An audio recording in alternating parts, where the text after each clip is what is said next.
Some celebrating going on before the ball game, and Rockies fans hope to be celebrating after the ball game. The Colorado Rockies have won 2 straight. They'll try and make it 3 as they continue their 4-game series against the Los Angeles Dodgers. Welcome inside Coors Field as we get set for Rockies baseball. I'm Tom Helmer alongside Tracy Ringlesby. And what does they say about momentum? It's only as good as your next starting pitcher? Exactly, and that will be Jhoulys Chacín for Colorado. He's a guy that has pitched very well on the road, but at home, he's 0-3, and he's lost to Pittsburgh, Arizona, and St. Louis. But I think what you have to look at there with him, Tom, is he knows he can pitch in this ballpark. His first 4 starts of the season here, he had a 1.24 ERA in Coors Field in those starts. So the last 3, let's say they're blips on the radar screen. He came out against the Dodgers and pitched 7 shutout innings in his first start of the season right here at Coors Field. So he's got the confidence of knowing that when he makes his pitches, when he has his fastball command, he's okay. He gets out of whack, he's in trouble. Yeah, I should correct that. Not 0-3 at home, but 0-3 in his last 3 starts at home. With more on Chacín, let's hear from his manager, Jim Tracy. Here's what I know. I just know we're sending a really good guy out there today that loves to compete. And as I've said to you guys endlessly, if he throws and establishes his fastball, and we've all seen him enough now that we'll know that very quickly, and he establishes his fastball for a strike in the early part of this game, you got your hands full. It's that simple. You have your hands full. Well, we'll see if home is a little more generous to him tonight. We're going to take a break. When we come back, we'll get you upstairs and Jeff Houston.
On the hill for Colorado, hoping they can extend their winning streak to 3 straight. Welcome back inside Coors Field. I'm Tom Helmer with more on the Rockies. Let's get you upstairs with the guys who will be calling the action, Drew Goodman and Jeff Houston. Guys? All right, Tom, thanks very much. Last night, obviously, a gratifying win. Every win is gratifying, but especially when you're down on a couple of occasions by 4 runs. They got a lot done late, which is reminiscent of some of the good Rockies teams we've seen in recent years. It's kind of Lodo revisited. That was really nice to see last night. 3 innings, 9 runs, 9 hits, 5 walks, a hit by pitch, and a few other things you could probably throw into the offense for the Rockies. It was very nice to see. And I'm sure Jim Tracy is sitting down in the dugout thinking, okay, I'm down 4-0. How do I make sure that I don't blow up my bullpen, kind of managing one way, and then you get a little bit of a, okay, here we come again. Now he's got to completely change his thought process on how he uses the bullpen, but that's what a manager deals with day in and day out. And he was almost giving the Rockies offense one more chance, and they came through. And in the middle of the storm, yes, Troy Tulowitzki, yes, Todd Helton, but Carlos Gonzalez, more patient at the park last night, 3 hits. And all 3 were in the last 3 at-bats for him, and I agree with you completely, Drew, that it was patience, because the last double that he had over the head of Tony Gwynn Jr. last night was on a 2-0 pitch. There was a couple pitches that were real close that he might have fished at even earlier in the ball game or yesterday or the day before or the week before, but he didn't. He got himself into that hitter's count, and patience, they had to throw him something, and he just drilled it to left field. Those are the little encouraging signs that I'm seeing from Carlos. Well, the late night offense there last night, but they're still the only team in baseball without a walk-off win this year and without an extra inning win. Hopefully they get some offense early. You don't have to worry about late night. Game 2, Rockies and Dodgers. Come on back to Coors Field with us.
Is brought to you by Geico. 15 minutes could save you 15% or more on car insurance. By the Ford Fusion, with quality, power, and economy, we speak value. Ford Fusion, drive one. By the new Quest 5-year price lock promise. Visit quest.com/promise for details. And by Southwest Airlines, new Rapid Rewards, unlimited reward seats, and no blackout dates.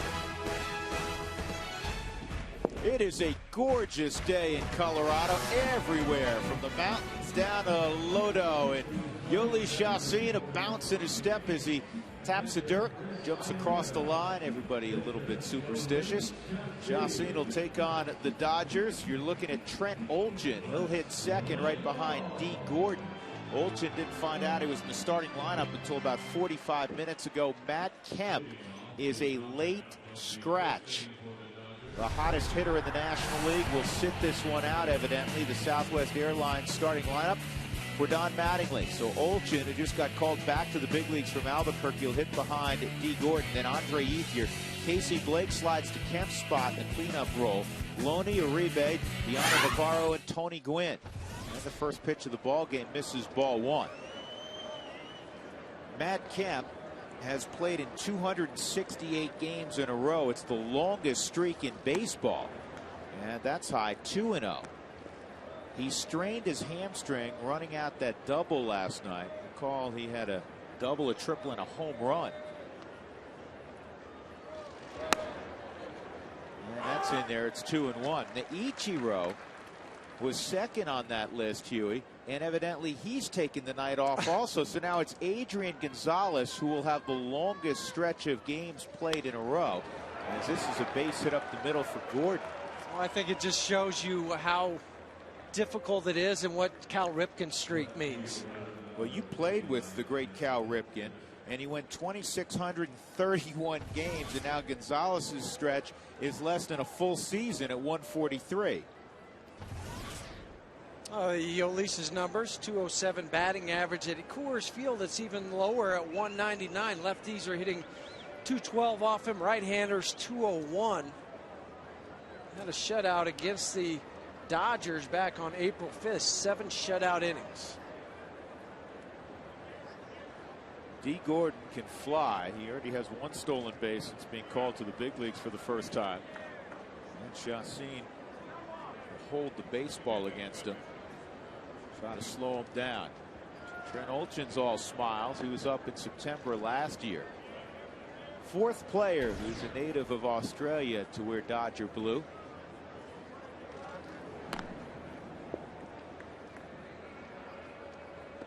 He deserved the call up, Huey. He was tearing it up down in Albuquerque. 56 ball games, hitting .339, 8 home runs, 39 RBIs. Is that what you mean? Yeah, 14 doubles. Yes, you put up those kind of numbers and you're waiting for the manager to call you to tell you you're going up. A bunt attempt, and that was a bunt for a hit. 0-1. Well, it's a wise play for a guy that's hitting number 2 in the lineup. You try to lay down a bunt. Worst case scenario, you get the guy to second base and you get a sacrifice out of it.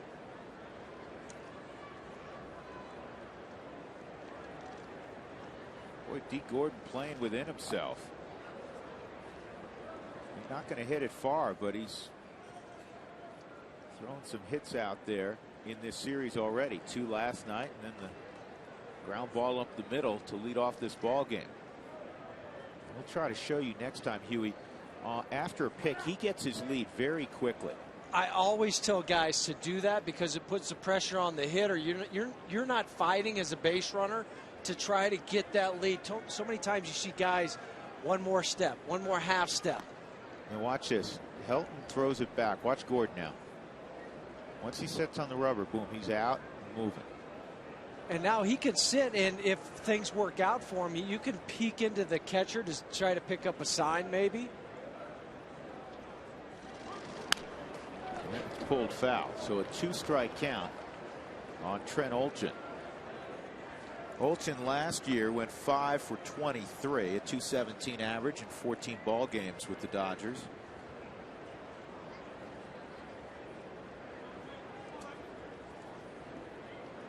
Oh, and you're a guy that just gets called up, you have to be ready at a moment's notice. And you talked about him, a late addition to the lineup. He doesn't care. He just wants to play.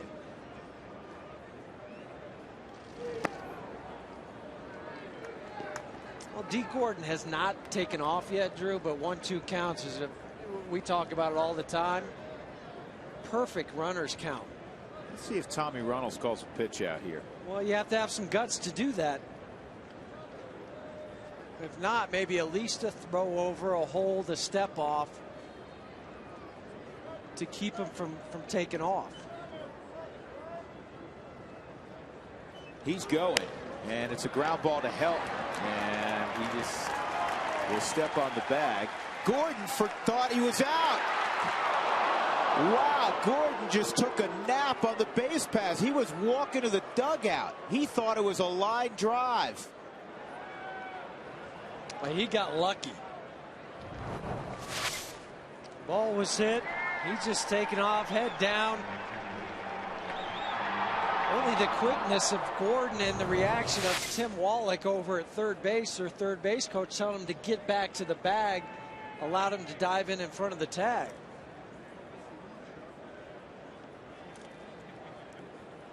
Well, I'm watching him wander off the field. I'm saying, what is he doing? And the only thing I can tell you, he thought it was a line drive. He had to have, because he took off. He didn't really look back to see where that ball was.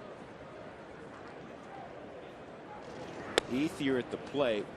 Ethier's had an incredible year, among the league leaders in hitting, as you all know. He had that 30-game hitting streak April into early May, but he has hit exceptionally well with runners in scoring position. 367, which is the 8th best in the National League. I really would not even throw him a strike at this at bat.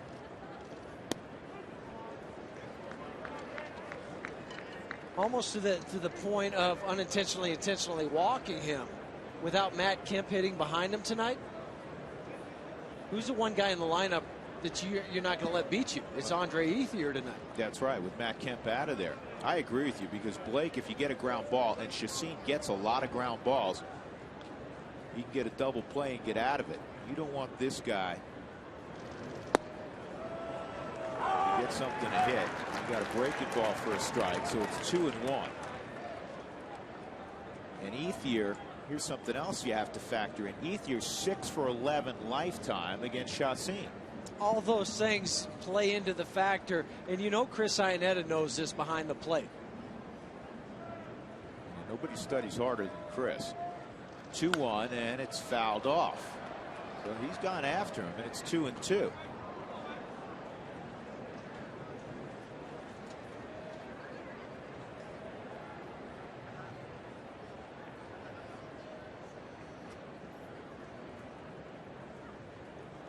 Just a perfect night for baseball. Great way to start the weekend in Lodo.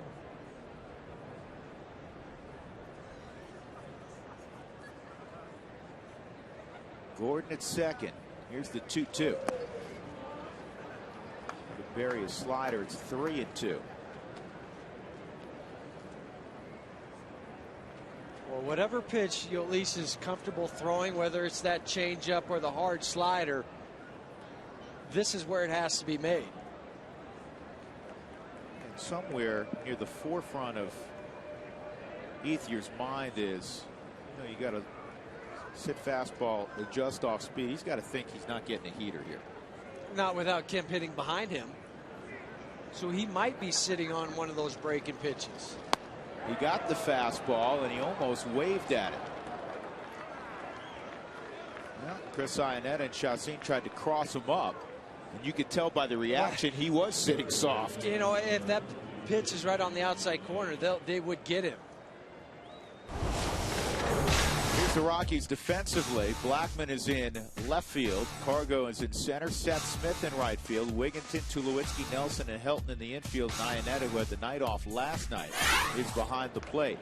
So Casey Blake, who was originally hitting in the 2 spot, moves up to Kemp's cleanup spot. 5 for 28 on the road trip. First and second and 1 out.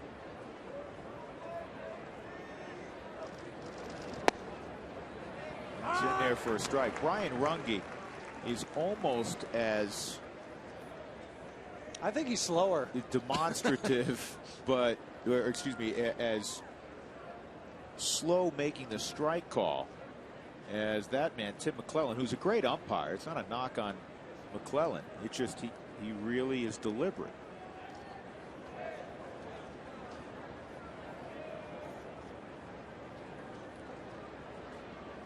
Fans might remember Tim McClellan as being the home plate umpire in game 163. The play-in game against the Padres. Well, Matt Holliday's safe at home. 1-1.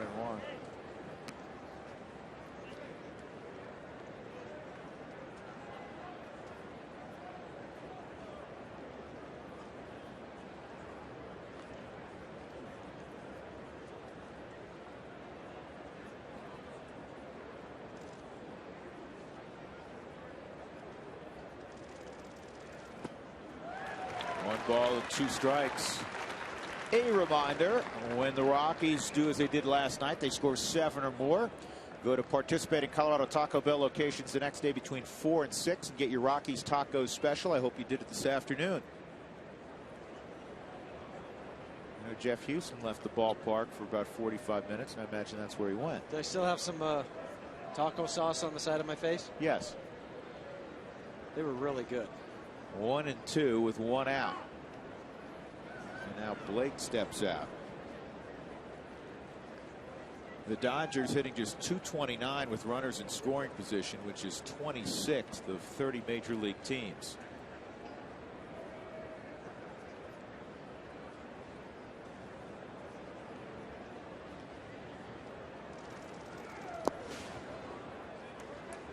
It's the first block of the night for Iannetta, who lost about 5 pounds in the tunnel last night blocking balls before the ball game under the watchful eye of Marv Foley, who finally said enough. All right, stop.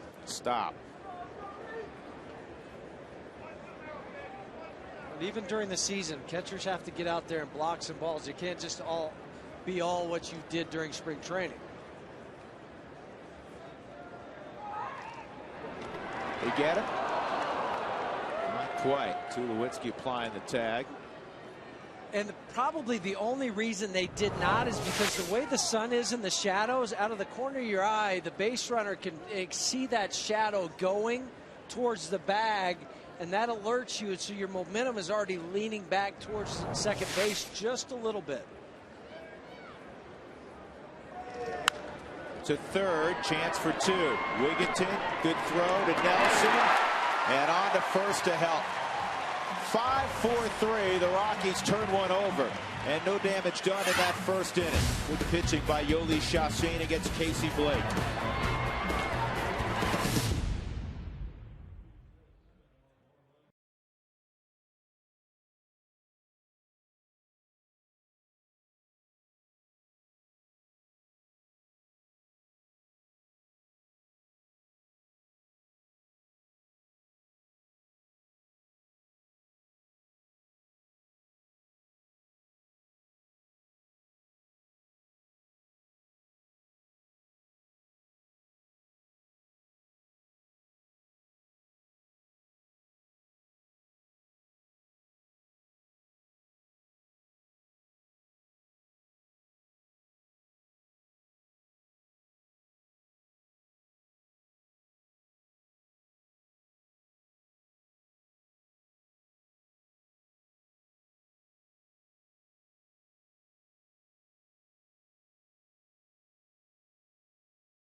First, nice work around the bag by Chris Nelson, who hasn't played a ton of second base. But it was textbook. That's what Chris did. He got a great throw from Ty Wigginton. You're taught left foot on the bag, take your right foot to where the ball is, and that's what Chris is able to do. He took his right foot, his right hand is right by his glove. He can transfer and not even worry about the runner. He catches it, runner's still sliding in, but he's on the back side of the bag. You throw it, get the cleats out. Easy double play because of the throw from Ty Wigginton and the footwork from Chris Nelson to get out of that inning. Here's Cargo leading it off against Chad Billingsley, and the first pitch misses, ball 1. Gonzalez 4 for 9, 3 walks in his career against Billingsley, who has never pitched well at Coors Field. 1-4 with a 7.24 ERA. And this ball toward the gap in right center, and it'll be cut off there by Ethier, who is shaded in that direction, and a lead single for Cargo after 3 hits last night. A great sign. Well, it's just nice to see him get ahead in the count 1-0 and then do some damage with it. Here's the rest of Jim Tracy's lineup presented by Southwest Airlines. Chris Nelson again in that 2 spot. Then Helt, Tulowitzki, and Smith. Ty Wigginton will be next. Then Charlie Blackmon. He started all 4 ball games since being called to the big leagues. Chris Ionetta will bat 8th in front of Chacin. I thought Nelson put together some good at-bats last night, Jeff. We talked about it. There was a fly ball to right field, and then also the sacrifice fly to right field to score the run and then move the runner from second to third. Those 2 at-bats, along with a couple hits that he got, those are the little things that Chris needs to do to be a complement to the lineup.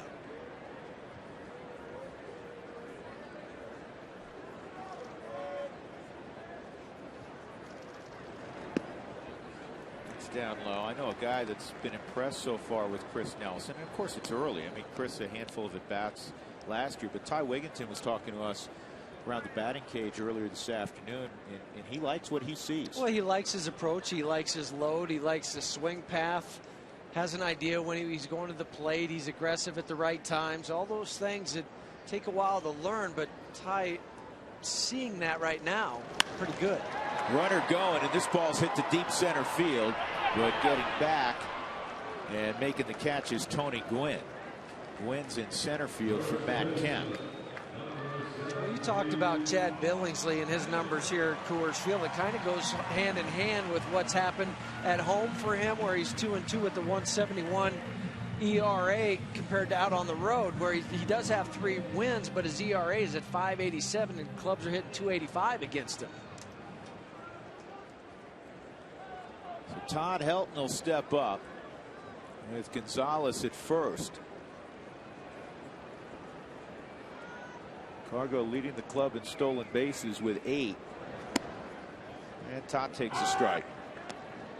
And those 8 were the majority of the time when he was hitting third, with Troy hitting behind him. Now hitting in the number 1 spot. A few more opportunities to run.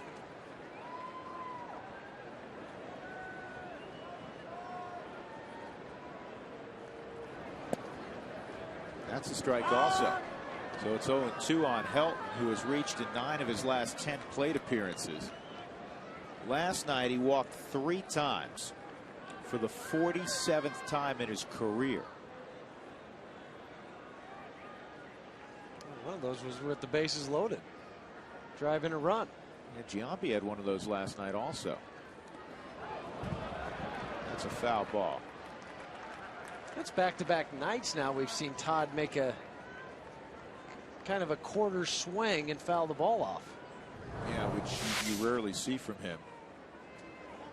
It's almost like a cricket swing where it bounces. He's trying to go after it. And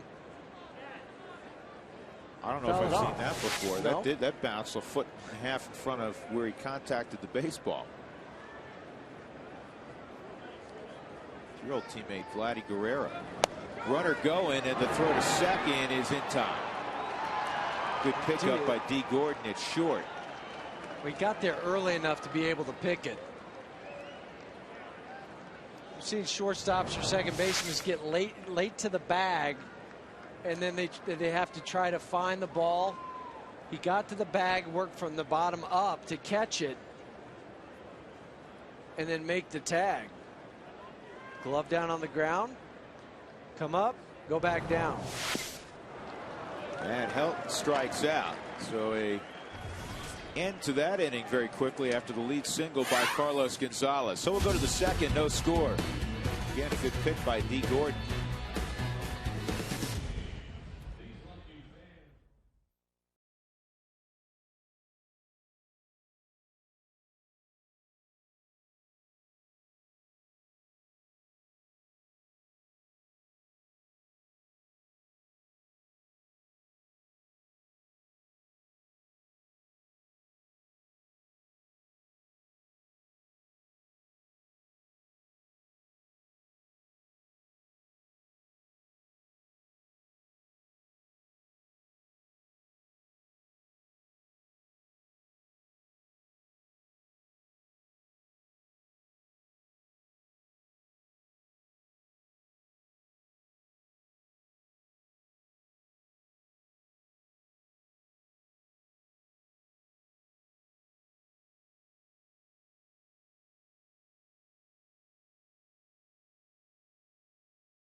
Start the second inning. Earlier today, Jim Tracy talking about Todd Helton as an all-star, as the reason why the team is 30-32, and he had another accolade that he mentioned as well. He has to be a very keen candidate right now at this point in time on June the 10th of a Comeback Player of the Year award. That's where he's at. Whether it continues or not, that's why we play on. But 62 games in, it's been pretty special when you compare it to what it was he was having to deal with physically a year ago. And Drew and Jeff, when you talk about him in the clubhouse, obviously that impact is there as well, guys. Yeah, he's been terrific all the way around. He's put together, for me, another great first 2.5 months with the glove. Maybe Jim saw what our Toyota text was about last night. Comeback Player of the Year. See, he wanted to sound off. Here's the 1-1 on James Loney, and the breaking ball's in there for a strike 1 and 2. The Rockies did not score in that first inning, and the reason I mention that is it's now 17 of their last 19 games they've put up a bagel in the first inning. That's part of the leadoff hitter problems that the Rockies have had. Loney retired 3-1. Hit it at Helton when we talk about his defense. Thank you, James Loney. Juan Uribe will come up.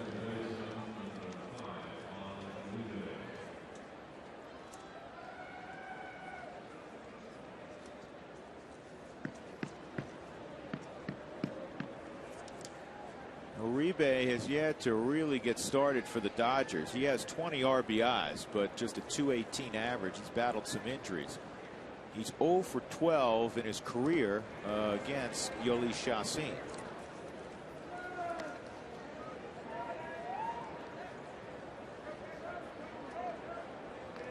That left hip flexor muscle strain that he had, it caused him to go on the DL. That's his lead leg, the landing planning leg for him. And when you don't have the balance and can't do it, then your swing's not going to be right. You're afraid to land hard onto that leg, and then you get your mechanics get out of whack.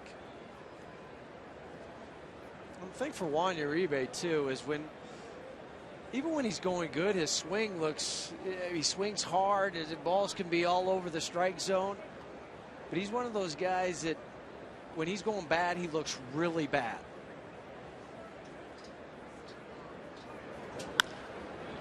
Two hops to Tulowitzki, not where you want to hit it.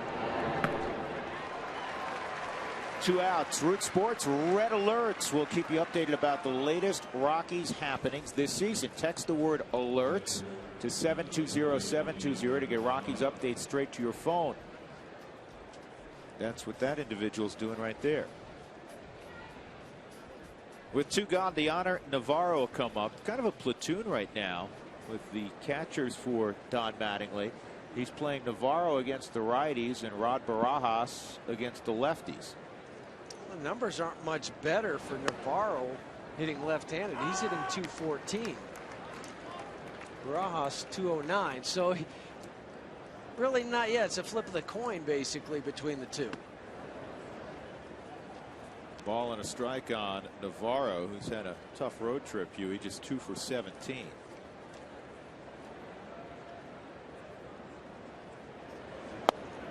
Did I say it was a gorgeous night in a while? This might be the best night we've had here at Coors Field.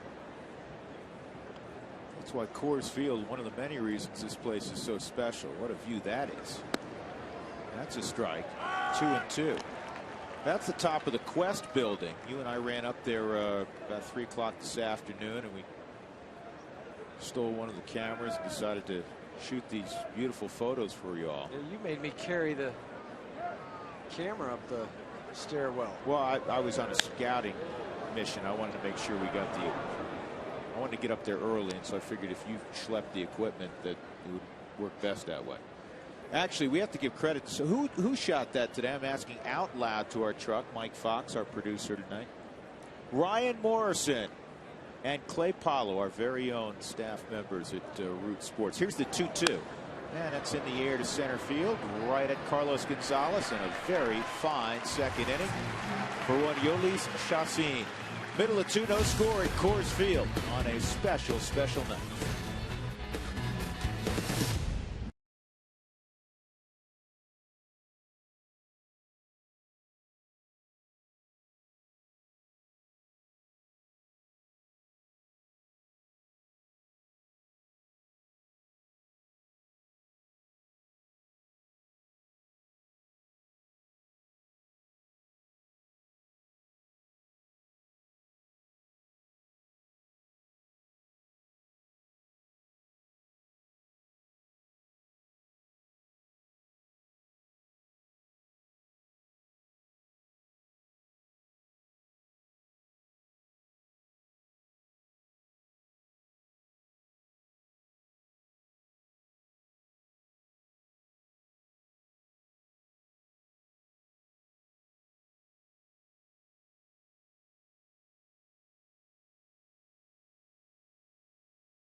E470 road ahead is brought to you by E470.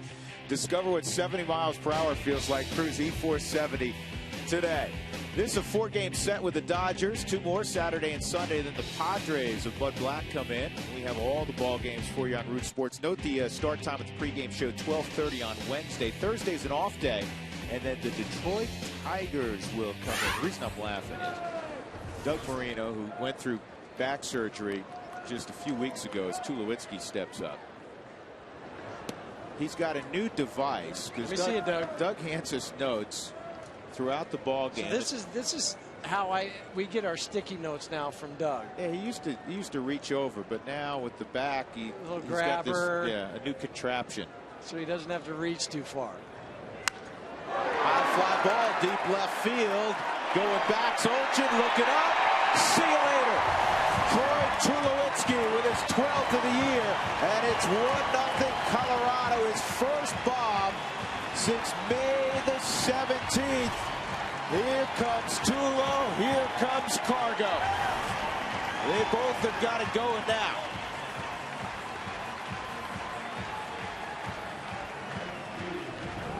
Well, the 4-hole hitters against Chad Billings were hitting over 400, and Troy jumped on the pitch from Billingsley, a belt-high fastball.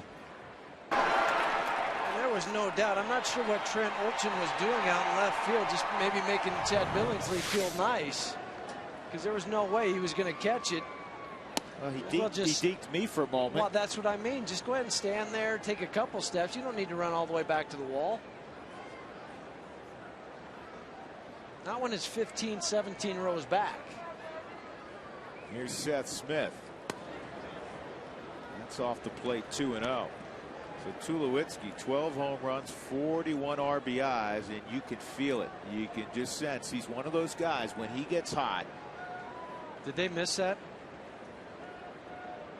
They missed that baseball, Huey. They're not pleased. That's in there.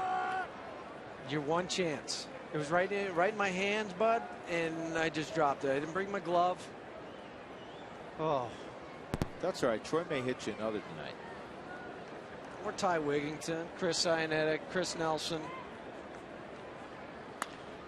This is in the air to right field and deep, but Ethier on the edge of the track will make the catch. 1 out. It's going up. They just whiffed on it. And the guy in front of him, he got the baseball. They're still talking about, now they're getting text, hey guys, you're on TV. They're laughing about you. Wigington drives the ball left center field. Olchin will try to cut it off. Won't be able to. Extra base hits for Ty Wigington. Into second with a 1-out double. And for Wigington, his 10th double of the year. I remember that game out in LA against Billingsley. He was the only guy to hit one over the fence that day. It was Ty Wigington. Well, now he jumps on the fastball, drives it into the gap in the left center field. Ty is safe at second, safe and secure. New York life. Chance to drive him in for Charlie Blackmon. How about Wigington, Huey? 37 hits, almost half of them have been extra base hits, 17.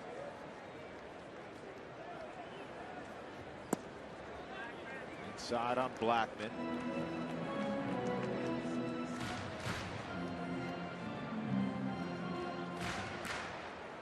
Ethier very deep in right, well off the line, and Tony Gwynn is shaded to right center. And Blackmon gets the bat blown up, and a race to first. And waiting to make the call, DJ Rayburn, and Blackmon just out. But that was James Loney's fault for going so far over there, because Uribe was played over in the hole a little bit. He was right behind him. And then you force the pitcher in Billingsley to run hard to get over there. Now with watch the this ball in the air. Ty Wigginton had to wait to make sure it wasn't caught, and so Wigginton didn't move up. Yeah, you don't want to get doubled up there. You see the flight of the ball. Is it going to be able to carry far enough out there? But if there's any doubt about Charlie Blackmon's speed, I think it was answered on that play at first. Iannetta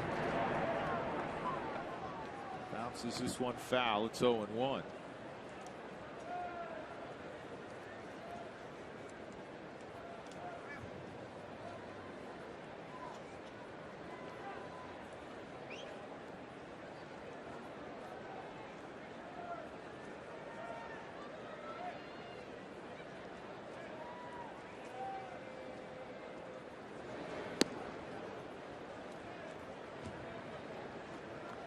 This is going to be a thinking man's at bat for a guy who's a very deep thinker, Chris Iannetta, because he knows first base is open. He knows the pitcher's behind him.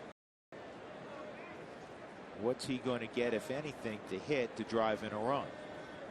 If it's any sort of fastball, it will be off the plate. He does cut it a little bit, does Chad Billingsley. His second best pitch is an overhand curveball. And then third pitch in his arsenal would be a changeup. I think it's one of the reasons that he has not fared well in this ballpark, because that overhand curveball is compromised here at altitude. It doesn't have that hard slider that a lot of pitchers utilize if they do have a curveball and slider. And again, he goes away 3-1. Now I would just put him on if I were the Dodgers. And that's what they'll do. Now Chacin takes pride in his offense. He's not an automatic out.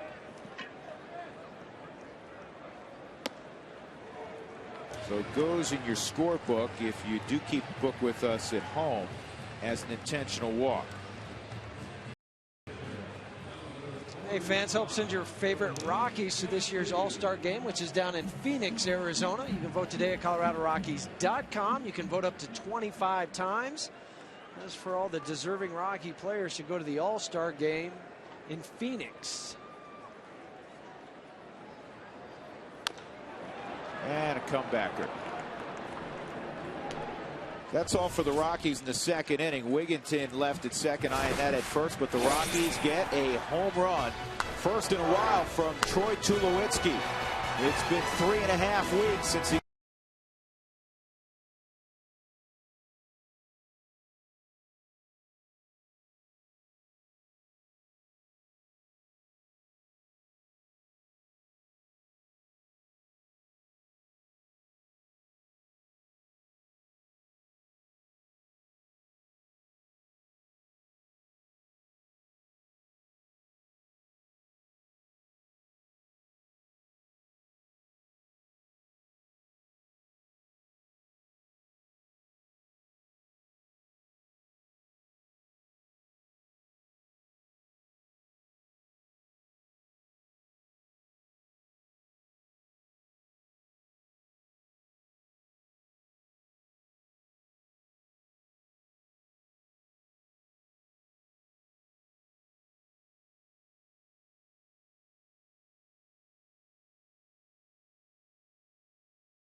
Tulowitzki home run 1-0. Drew Goodman, Jeff Hewson, and Mark Staff from the ballpark tonight. Yoli Chacin facing the Dodgers again this year, and back on April 5th, he threw 7 shutout innings against Los Angeles.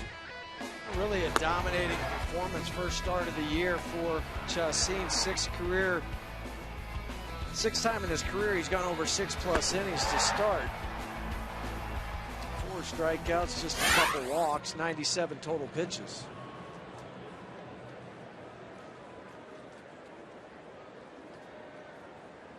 Tony Gwynn, and then the pitcher Chad Billingsley, followed by D. Gordon here in the third. Tulowitzki trying to clean up some spike marks in the dirt. Imagine you did a lot of that, Jeff. All the time. You don't want a ball bouncing out there with a sinker ball type pitcher like Yolis. Thank you for letting me know that was a strike, because sometimes Brian Runge just a little late.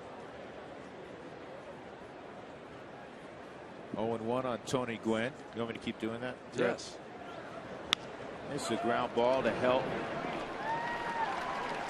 1 out. Got a topic, by the way? Toyota Not talk yet. coming up in the 6th I inning. had last night. It's up to you tonight. I'm thinking.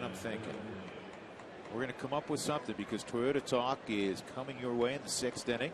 Text Toyota followed by a space, and then your comments and questions to 720-720.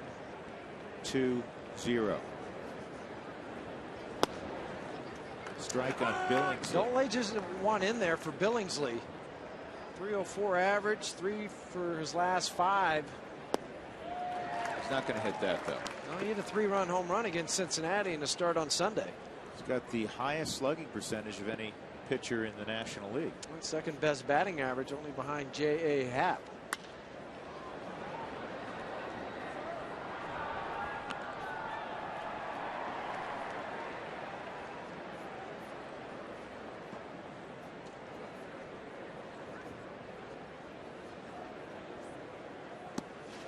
Swung on and missed. Iannetta caught the baseball in the air, so Billingsley is out. 2 gone. That's first strikeout of the night for Chassin. So D. Gordon will come up. Gordon has the only hit. He rolled a ground ball up the middle, beginning the ball game. Hey, on June 15th, the first 10,000 fans on Wednesday against the Padres will get a Prostate Cancer Foundation awareness bracelet. June 15th against the Padres. Remember, that start on Wednesday, 12:30 for the pregame show, 1 o'clock. Day game.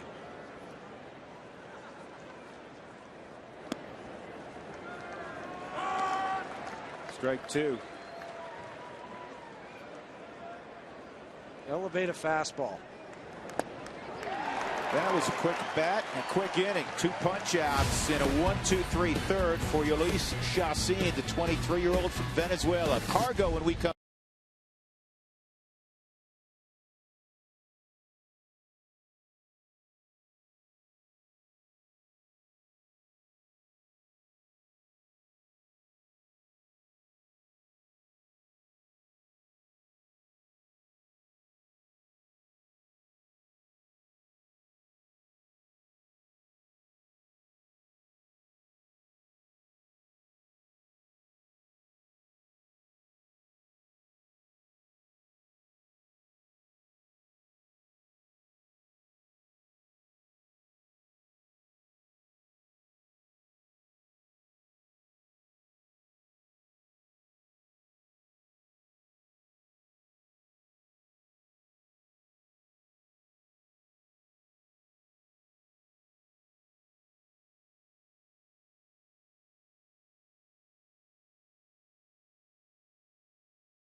Carlos Gonzalez will lead it off against Chad Billingsley. We want to show you something in a moment.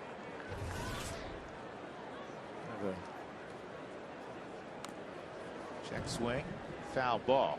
Base hit for Cargo his first time. Just a statistical look offensively. 2010 at home, the Rockies hit 298. They average almost 6 runs a game. This year, they're hitting almost 40 points below it. That includes the big win last night and a little better than 5 runs. On the road, the Rockies actually hitting 7 points better than last year out on the road, and the runs are almost identical. And the Rockies had a very poor road record, 31-50 last year. Right now, after the very good start, they're around 500. The biggest thing you take from that graphic is that the Rockies are going to improve offensively at home. Billingsley on 3 pitches strikes out Cargo. Yeah, and that's the encouraging thing, to be able to say going forward, well, they won 52 ball games last year because they hit almost 30 points higher at home. That's going to, the weather's warmed up, the guys are able to get into that routine, all the things that maybe have been working against them, guys not having starts or slumps, all those things factor into it. But there's so many positives that are going to happen, and we started to see it a little bit with Carlos. We've seen it with Troy now. Todd's just continued to roll.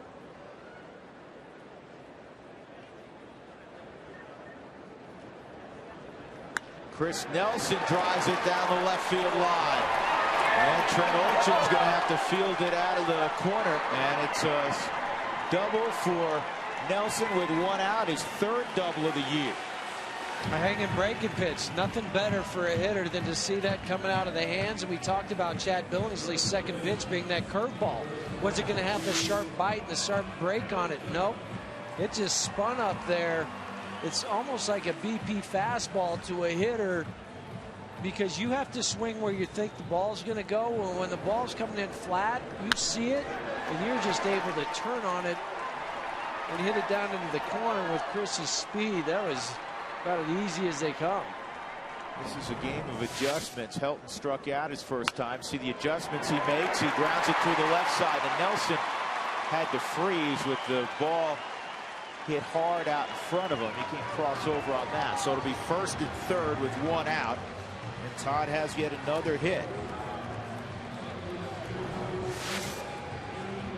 Todd stayed back a lot more on that ball and was a little bit tardy on it. Because where this ball was pitched, if you're swinging, that's right down the middle. But he wanted to make sure that he saw the ball after the couple of the swings in it he took on his first at bat. Don't get fooled again, but that's a veteran hitter. And here's that guy again, Tulowitzki. And that pitch is down low. Troy, a home run in his last at bat. And it is our Coors Light cold hard blast. Troy reaching the seats in left field. That moment since mid-May.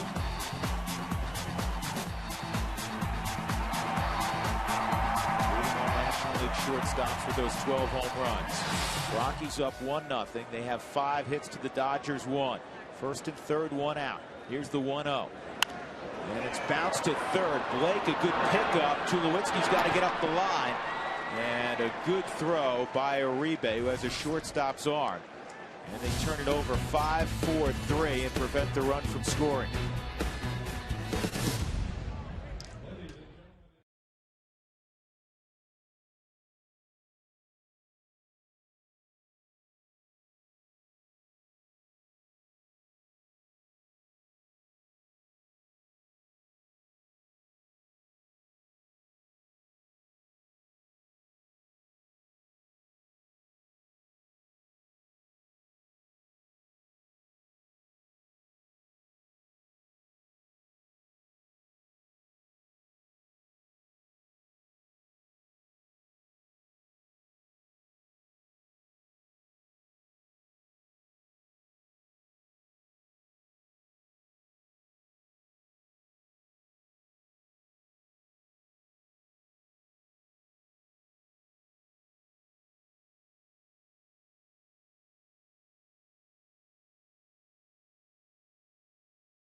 Top of the fourth inning. Let's glance at our AT&T trivia question on a Friday night at Coors Field. Troy Tulowitzki currently has the 6th highest all-time fielding percentage for a shortstop at .994. Who has the highest? I think some people are going to be shocked. Yeah, I think, you know, we're going to show you the entire list of the first 6. That's just single season, by the way.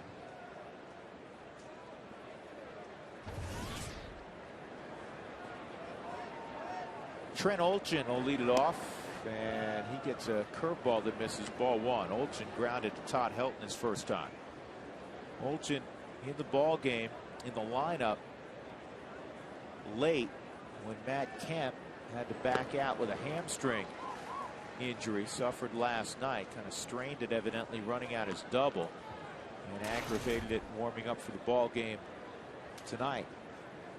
Again, Kemp had played in 268 straight games, the longest stretch in the big leagues. And it's not over until this game is over. I mean, conceivably could pinch hit. Nelson will dive, won't get it. Olchin has the second hit for the Dodgers. That streak for Kemp, I think it's a little bit of a testament, though, to Matt Kemp, because as bad as he was going last year, the struggles, all the talk that was surrounding him, he still went out there and played every day. Got to give him credit. You have to tip your cap to him.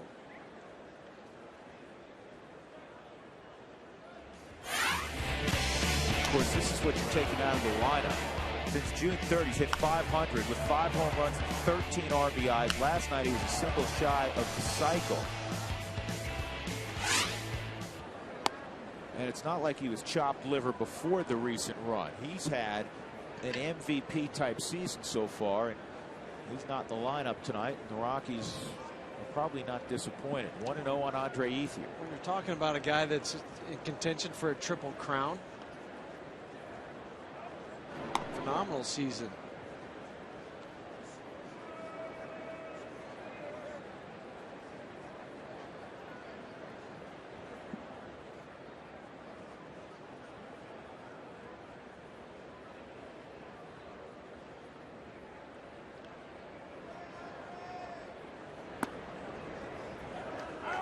To strike 1-1. Ethier, a big start at 8. Makes his home now in the Phoenix area. It's nice for him now that the Dodgers are training in the Valley, no longer out at Vero Beach.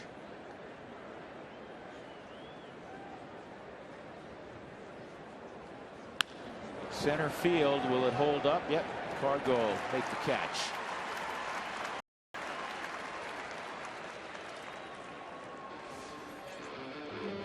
Catch a new episode of Rockies Weekly with Jim Tracy Sunday right after the ball game. We recap the Padres series, including Aaron Cook's 2011 debut, and we give you the latest info on the Rockies draft picks. And Todd Helton will share with us his memories from draft day. He went through a couple of them. He was a #2 pick out of high school to the Padres, and then of course the Rockies' #1 pick after his junior year at Tennessee. He had to make a tough decision. Blake hits it in the air to center field. Seems like the popular thing to do. 2 outs. And James Loney will come up. Todd had to make that decision, though, after in high school with the Padres. Was he going to sign or was he going to go play football? A very difficult decision for Helton, and he stayed with the hometown Volunteers. We were chatting about football on the bus ride to the airport the other night, and he said, you know, he got on campus, and he always, I mean, he's very self-deprecating. Todd is a phenomenal athlete. You don't start at quarterback, even for a small period of time in Tennessee, if you're not tremendous. That's a strike. And he said, man, I got there the first couple practices, and I'm like, these guys are really fast. And big. And big. He goes, I knew it'd be different. He said, but it was really different. It's each level you go to. And you know, no matter what sport it is. You know, Todd, his old #2 football jersey. You know, Tulowitzki's locker, folks, is like a shrine to all different things. Here's the 0-1. 1-1. And yesterday he added a Todd Helton Tennessee Volunteer #2 Outback Bowl game jersey to his locker. It's sitting there on a hanger out front. I missed that one. I've seen all the other ones he has. Check that out tomorrow.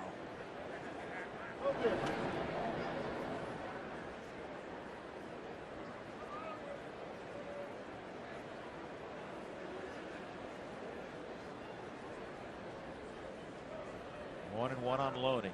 2 outs in the 4th. The Rockies have the only run, a Tulowitzki bomb in the 2nd inning.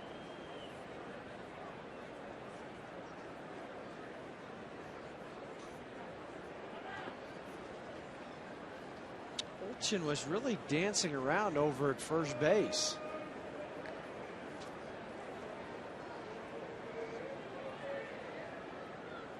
Maybe he saw something, thought he could try to pick a pitch to run on.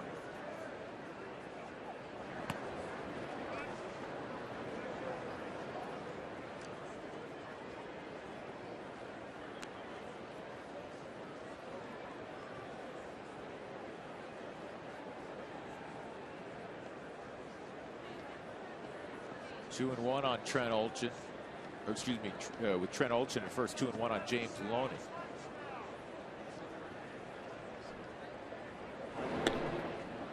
Olchin's a good athlete. I mean, he stole 27 bases in the minor leagues last year, 22 in the minor leagues in the Arizona.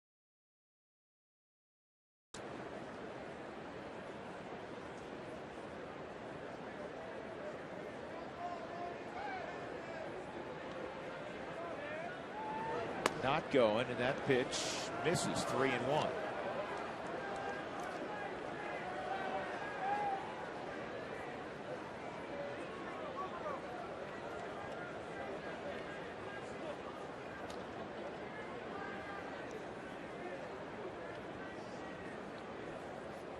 There he goes, and ball 4.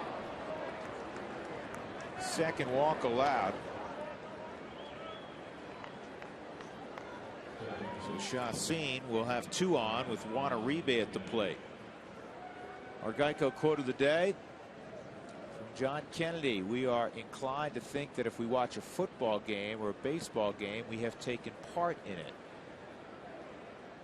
Yeah? They tried to take part in it. Let's see if they get another opportunity to take part in it later. Wanted to be in the bottom half of an inning. This kicks away from Iannetta, a wild pitch, and now you have 2 in scoring position with Uribe up there. Now you just hope that the odds don't flip on you with Uribe 0 for 13 lifetime against Chacin. The way that ball spun back a little bit on Chris, it just caught his jersey. It really didn't catch the arm where it had the opportunity to drop down. Slider for a strike. It's 1 and 1. The good news, the Dodgers is a ball club with 2 outs and runners in scoring position, hitting 196.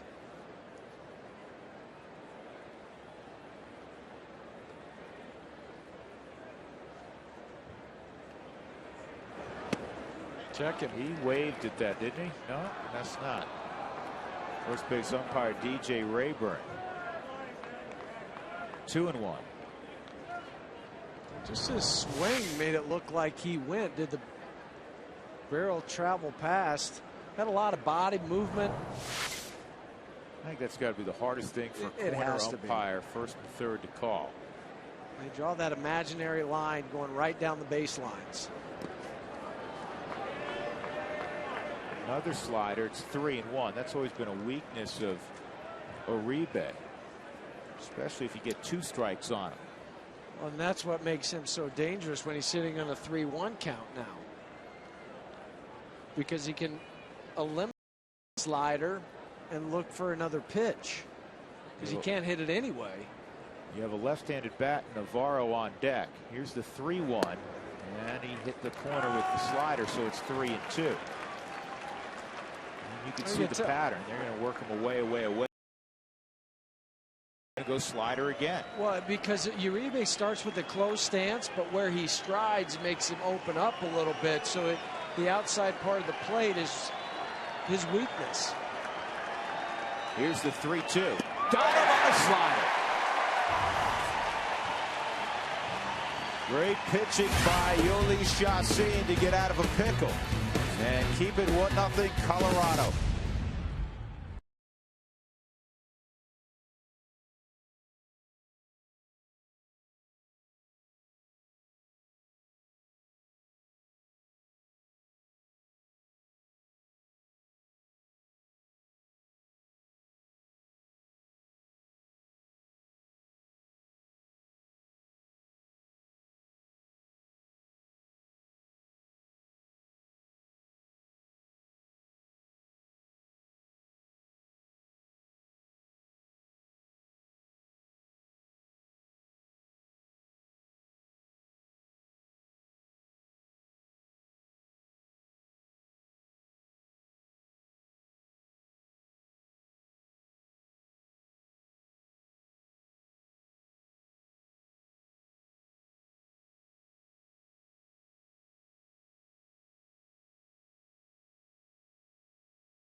Bottom of the 4th inning, the Rockies leading on a Troy Tulowitzki home run. Let's check in with Mark Stout with tonight's Fast Cash Sideline Report, brought to you by Fast Cash Gold Centers, where you'll always get 40% more for your gold. Seth Smith will lead it off. Here's Mark. All right, guys, I'm looking at Tony Gwynn Jr. playing center for the Dodgers. Tony Gwynn Jr., D. Gordon at shortstop here for the Dodgers. And, of course, Eric Young Jr., their fathers played in the big leagues. There are 16 sons playing in the majors. And when you think about the number of players that are drafted, at least late in rounds, as in this week, that have bloodlines when it comes to ball players, you think there might be more, but, you know, Drew and Jeff, that just shows you how difficult it is to get to the big leagues, guys. Yeah, there's a lot of father-son combinations, Mark, as you know, with kids playing in the minor leagues, but and a lot of guys just drafted recently. Yes. Here's the 0-2. 1 and 2. I tell you what, Mark, that's an interesting topic, so we'll do it for Toyota Talk. Your favorite father-son combination all time in baseball, and sometimes there's been 3 generations. The Bells, for instance.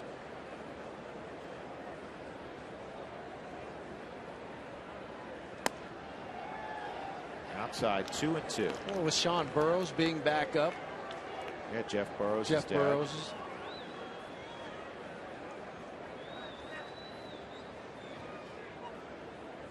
You know, a lot of people will mention the Griffeys. Here's the 2-2. Barry and Bobby Bonds. Both pretty good players.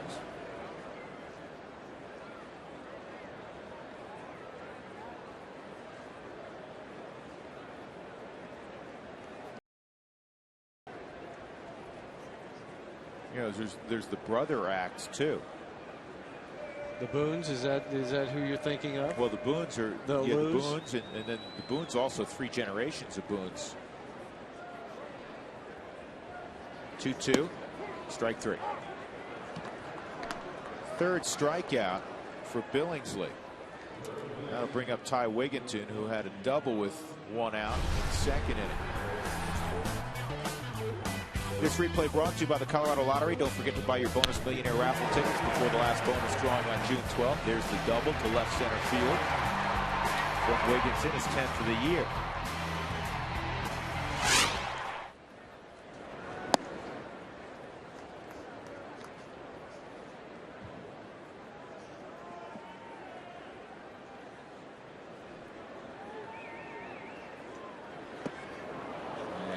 fooled badly there. 1-1. Well, his other curveballs that he's been throwing has been 72, 73 miles an hour. Pulled back on that one even 3 or 4 miles more to get more depth on it.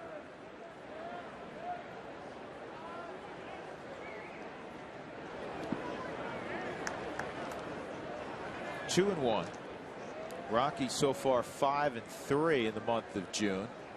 A reminder, if you have windshield issues, call Safelite Auto Glass at 303-287-5000 or go to safelight.com.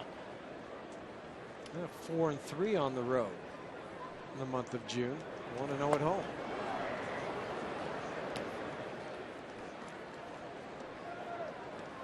Keep talking about things that have to change for the Rockies. Their record at home 14-15. This is game 2 of a 10-game homestand. 1-0 thus far. And their NL West record, they're 14-18, Huey. In the West, that won't work. No, because I'm looking at the San Francisco Giants. They're 18-10 in the West. A lot of those games against the Rockies. But you always look to try to play 500 on the road. Toward the hole, D. Gordon on the backhand. We'll see what kind of arm strength he has. Enough to get Ty Wigginton. The young man had the proper footwork. Take your right foot to the ball to your backhand. That's what he did. Set it up because he knew if he tried to circle and get around it, he wouldn't be able to do it. Right foot, little shuffle, not a big long stride, strong arm. I'd give it that arm probably a 55 on a grading scale, where 50 being average compared to Troy's, which is about a 75 or an 80. I just don't see how you can throw any better than Tulowitzki does. Here's Charlie Blackmon, and that catches the corner. 2 outs, nobody on for Blackmon, who had a broken bat. One hopper to James Loney his first time. Just getting his feet underneath him in the big leagues. Everything that's involved at playing at the big league level. You come to the ballpark, you have a couple different sets of uniforms in your locker, food, shoes, you name it, it's there. And the 3rd hit of his career. Blackmon drives it up the middle.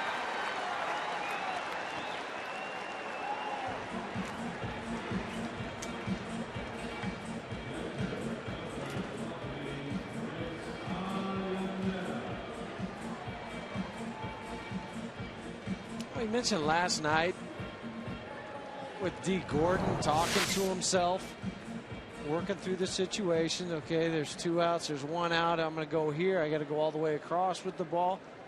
Nothing wrong with that. With a young guy, you're always looking in the dugout. How do I position myself? Where do you want me? He doesn't have the knowledge or the experience that Troy has, where he knows where he needs to play based on the pitchers, based on the hitters. He's learning on the fly, so he's looking in at Tim Wallach, who runs the infield, maybe Davey Lopes. Hey, should I shift over a little bit? Am I in the hole? Where do you want me? He's doing a nice job so far. 1 strike pitch up coming to Iannetta. And Chris pops it up right side. Uribe putting his hand up. So the Rockies leave Charlie Blackmon aboard in the 4th inning. We move on to the 5th, 1-0.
Colorado Rockies baseball on Root Sports is brought to you by your neighborhood Toyota stores. Toyota moving forward. And by Jack in the Box. Right now, get the new bourbon barbecue steak grilled sandwich at participating restaurants. That, of course, is the Royal Gorge Bridge down in southwestern Colorado. I've walked across that a couple times, Huey. You don't like to look down, though. Me especially. I don't like heights too much. They have the cable car that goes across. Not big on that either. I'm not big on that. I like being in the car where I can look straight ahead while I'm driving. There's the 1-0 that's in there, 1-1 on Navarro. 7-8-9 for the Dodgers in the 5th inning against Yolis Chacin. Chacin's allowed 2 hits. He's also walked a couple batters, 2 singles. But he's made a couple big pitches when he needed to. He got Casey Blake on the double play in the 1st inning and also struck out Juan Uribe with the slider with guys at 2nd and 3rd, 2 outs last inning.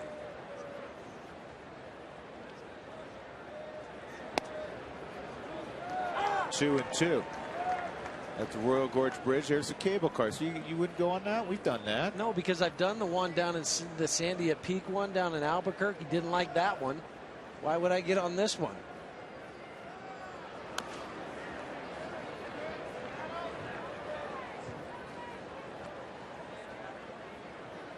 Huey will go. All right. Take the family. Load up the truckster. Load up the family truckster. Here's the 2-2. Fouled off again. That's not far from where my wife grew up. There's so many beautiful places in this great state. Oh, it's amazing. It is really amazing. Last year we spent the All-Star break with some friends down in Durango, which unfortunately we don't get there enough. Durango's a great town. See you later. Navarro's gone. 4th strikeout for Chacin. Tony Gwynn Jr. will come up. Let's answer our AT&T trivia question. Tulowitzki currently has the 6th highest all-time fielding percentage in a single season for a shortstop. He's only made 2 errors this year. Who has the highest? Mike Bordick in 0-2 with the Orioles. A .998 percentage. In 117 games, 1 error. 570 total chances. Cal Ripken, your buddy, had the next highest, then Vizquel, Ray Sanchez, Ray Ordonez, and Tulowitzki. Omar Vizquel, just amazing. I mean, he had a couple seasons. He had 4 errors. I think he even had 3 errors one season. I had to check that.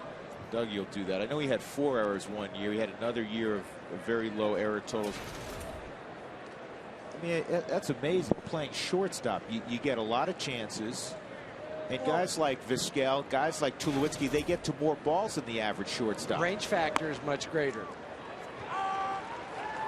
The thing with Vizquel, that he made plays look so routine. Was it Bosio, the last play of the game, the chopper for the no-hitter? He barehands it and throws it out. How many guys would have thought of doing that with the bare hand and a no-hitter? Not me. Not many. It's a fair ball. Todd will glove it, stab the bag. 2 outs.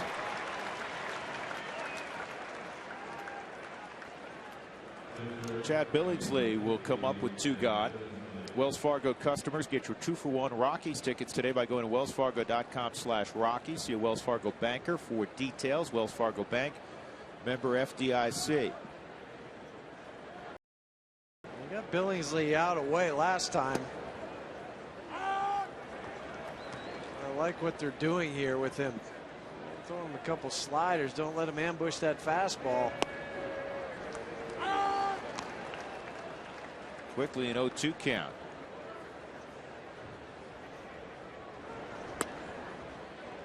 I mentioned earlier in the broadcast about Chad Billingsley and the 3-run home run in Cincinnati. He knew he hit it into his trot right away. Well, it was just a 3-run home run. He had a double and a bases loaded walk. He's the only pitcher since 1923, when they started keeping really good records, I guess, that's done that. The only pitcher to have a home run, a double, and a bases loaded walk in the same ball game.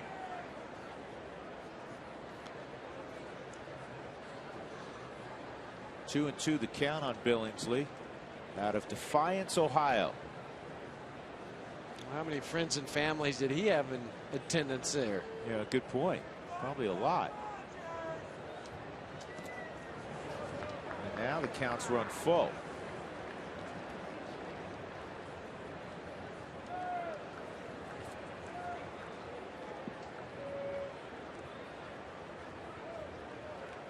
By the way, check it. Vizquel had 3 errors one season, 4 errors in another year. I think in '90, that year Cal Ripken had 3 errors. Swung on and missed. 2 more strikeouts for Chacin. He's got 5 in 5 innings. Get him a little more run support. 1-0 as we go to the bottom of the 5th.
Tulowitzki has a home run. Here's our minor league report.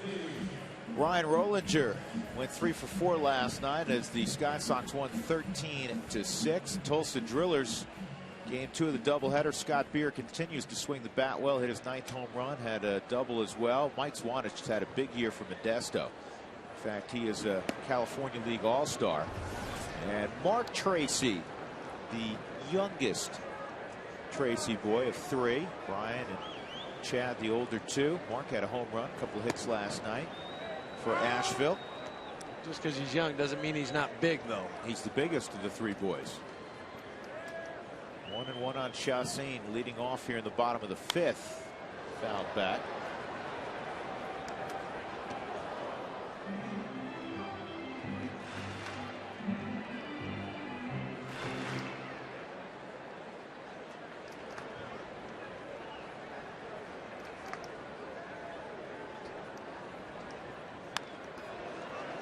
And this gets underneath the glove of Billingsley. D. Gordon there to clean it up, though. I'm going to bring up Carlos Gonzalez. Last night, Cargo helped Tulowitzki. Combined 6 for 12, couple of doubles. They drove in 6. If you get production from those 3 like that, the Rockies will be very difficult to beat.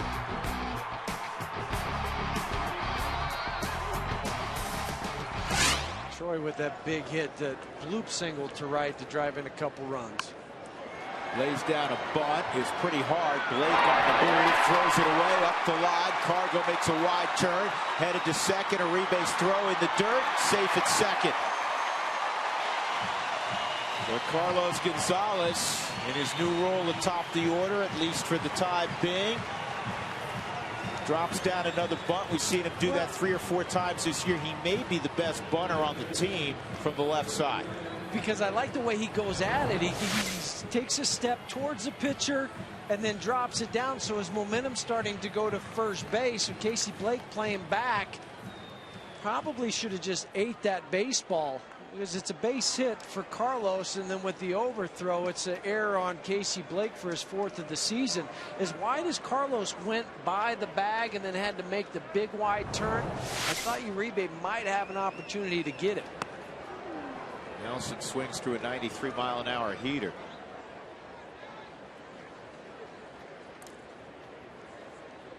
Oh, 0-1. Nelson doubled his last time up and hit a ball to fairly deep center field his first time. Big gap in left center field. They have him shaded to right center.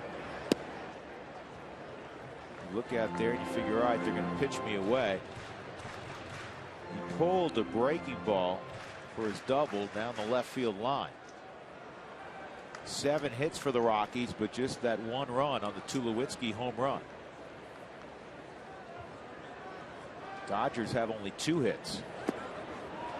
And that one's away. 2-1. I mean, right now, if Tony Gwynn wanted to have a conversation with Trent Olchin, he'd need a schooner to get close to him. Saying he's playing pretty deep back there. Well, deep, and they're a long way apart.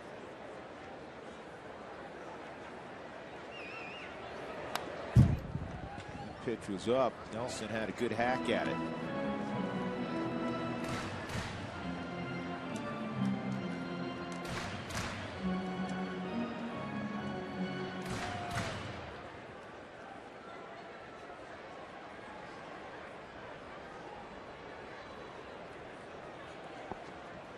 Six-year-old Chad Billingsley against former #1 Chris Nelson, and this is pulled in the hole, a base hit, and a stop sign late for Gonzalez, and as the ball was bobbled by Olchin. Now, it was bobbled after the stop sign was given by Richie Dower, because Olchin did a great job getting to the ball quickly, but heads up base running by Chris Nelson. Well, when you're running hard as a base runner and then the third base coach stops you, this ball was hit hard. Olchin closing on the ground quickly. Richie Dower stops Carlos. Well, he cannot get his momentum going again towards home with the way he's turned, trying to look back to see where it's going. But the base hit and then the error on Olchin allowing Chris Nelson, who never broke stride going around first, to get to second. But that's part of what you do as a base runner. Just a little slight hesitation, see the bobble, see where the throw is going. Heads up baseball. And now Helton a chance to drive in too. Second and third, 1 out. Helton with Tulowitzki on deck. Todd drives into right field. This will get the job done. Cargo scores. Here comes Nelson. 2 more RBIs for Todd Helton, and it's 3-0 Rockies. That's another reason why Richie Dower stopped Carlos Gonzalez at third base, because he knew who he had coming up in Todd Helton and Troy Tulowitzki. Don't run yourself into an out at home where they can pitch guys different. Well, you got traffic out there at second and third. Todd, remember his first couple of bats, he was getting some breaking pitches down. He checked swing. That time was an elevated fastball. He turned on that to extend the lead. In on Tulowitzki, 28 RBIs for Helton. He had 37 all of last year. He's already matched his home run total from last year. He's just 3 doubles shy of his double production from 2010. And also take advantage of the 2 errors that the Dodgers have had this inning. The throwing error by Casey Blake, and then the bobble allowing Chris Nelson to get to second by Olchin. That's a strike. I want to tell you, give you some numbers on Troy Tulowitzki this year, and it's an indication that his batting average is about to soar. He's at 264 at the start of the ball game, 1 for 2 today. He's the toughest man right now in the National League to strike out. His strikeout percentage is down dramatically, and there's another hit for Tulowitzki. Last year he struck out just under 17% of the time. This year he's striking out just 8% of the time. and Placido Polanco, the toughest men to strike out in the National League. Tulowitzki a 2-hit night. And here's something else. There's a stat I know you follow a little bit. It's called batted in play. In other words, what do you hit on the balls that you hit in play? The league average is about 291 this year. It was 297 last year. Carlos Gonzalez, for instance, hit 384 batted ball in play last year. Tulowitzki was in the 240s when he hit 327 last year. That's got to go up. He's hit. It just tells you he's hit a lot of hard balls at people. And that'll change. That worm will turn to where it's going in Troy's favor. In that graphic we showed just a moment ago with Darwin Barney and Placido Polanco, those guys don't have the power that Troy has. They're more singles, maybe double gap type of guys, hit behind runners, hitting out of the number 2, number 1 spot in the lineup. But Troy has the power to go along with that, and with only 19 strikeouts on the season, impressive. Down low to Smith. It is most unusual, to embellish your point, to see a guy who's a 25 to 35 home run guy, as Tulowitzki is, and be that difficult to strike out. Yeah, and in comparison, folks, Todd Helton, 24 strikeouts. Carlos Gonzalez, 52 strikeouts. Seth Smith, 38 strikeouts. That bounces, and Helton's going to try to move up. Safe there. Todd Helton getting frisky on the bases on the dirt ball. Tulowitzki right behind him. Well, but you can do these sorts of things, Drew, when you have the lead. You can take these little gambles. You can balls in the dirt, catchers having to slide over, try to block it. If you're down by 3, you don't take this chance. And that's where the Rockies have been playing a lot of times, has been playing uphill. And this is how the Rockies want to play. They want to be aggressive on the base paths, even if on occasion you run into some outs. Helton dirty, a little ripped uniform, but now 2 in scoring position for Seth Smith, and with the count 2-1, the Dodgers down by 3 runs. They have to bring the infield in. That opens up some more holes. And it's 3-1 if they have Billingsley all of a sudden on the ropes. Well, Todd knew where Casey Blake was, that he's going to have to go to the front part of the bag towards home plate. You slide into the backside.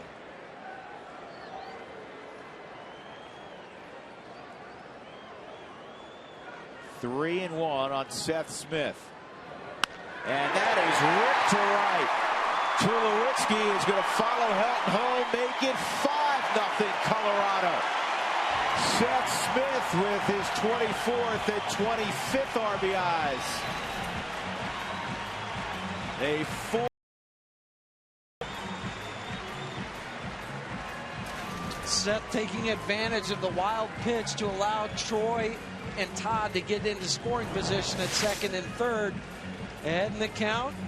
Thank you very much. Major league hitters love to be in this count. They can look for one pitch in an area and turn on it. Seth did for his 25th RBI. But you have to do it. If an opposing team is going to give you gifts, you take them. 2 errors and a wild pitch, and you've made them pay. Ramon Troncoso now throwing in the Dodger bullpen. That is also 5 straight hits. Chacin grounded out to begin the inning. Cargo a bunt single. Nelson a single. Helton a 2-run single. Tulowitzki a single, and Smith a 2-run single. 5 straight knocks. It started with small ball, though. It wasn't a big blast. It wasn't a double. It wasn't a triple. It was a measly bunt base hit that was thrown away. The Rockies with 11 hits in 4 1/3 against Chad Billingsley. We told you he had an ERA over 7 in this ballpark. I was kidding with Carney Lansford around the batting cage today. I said, what's the game plan against Billingsley? He goes, not much different than what we did out in LA. The only difference is hit with runners in scoring position. Carney 4 for 7 tonight. They didn't do that out there against him last night. They got a lot of hits off him. Scored the 1 run. This is in the air to shallow center field. Gwynn got a bad read. He's not going to make the catch. He saw a big swing, but it was off the end of the bat. And it's a fly ball single for Wigginton. 6 hits in a row. Can't score it any differently because Gwynn never made contact with the baseball. No, his first step is a half step back. A drop step, could not recover, goes off the end of his glove. Looking at it again, maybe they will give him an error. I don't know. Misjudged it initially. Yeah, as far as he had to slide for it. And it's also that time of night with the sky, a little bit dusk, trying to pick it up. They did give him a base hit, but you ask Tony Gwynn, he'd say, I should have had that ball. Charlie Blackmon. He had a base hit his last time up. 5 runs, 12 hits for the Rockies. It was a 1-0 affair at the top of this inning. Well, you know the record. If you follow the Rockies for most consecutive hits, it was 11 months ago. The Rockies had 12 straight hits against the Cubs in the 8th inning on July the 30th, which is a major league record. We were looking at each other saying, what is going on? Is this a slow pitch softball game? Well, that's what it looked like that night, but they're halfway there tonight. Yeah. And they got 12 total tonight. Think about that, 12 in a row in a major league game. 2-0 on Blackmon. Runner going, and this is in the air to center field. Smith's going to have to get back. He will, and that is the second out. So that record will hold up for another day of 12 straight hits. That'll bring up Chris Iannetta as the Rockies have officially hit around here in the 5th.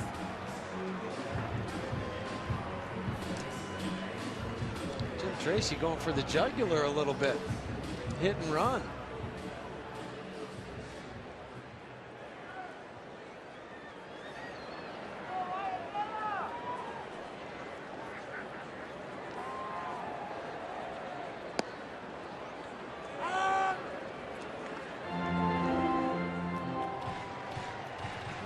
Hits allowed, a career high by Billingsley. The previous most he had given up in a ball game was 11 against the Rockies in his last outing.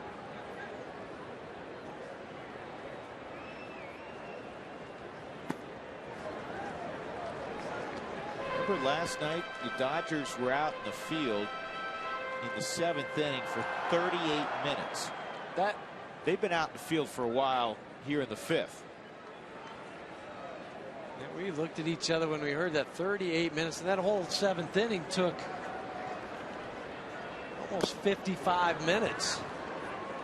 Both teams scored 8 runs, 8 hits, 4 walks, hit by pitch, 75 pitches just in the 7th inning between both clubs last night. That's a bunch.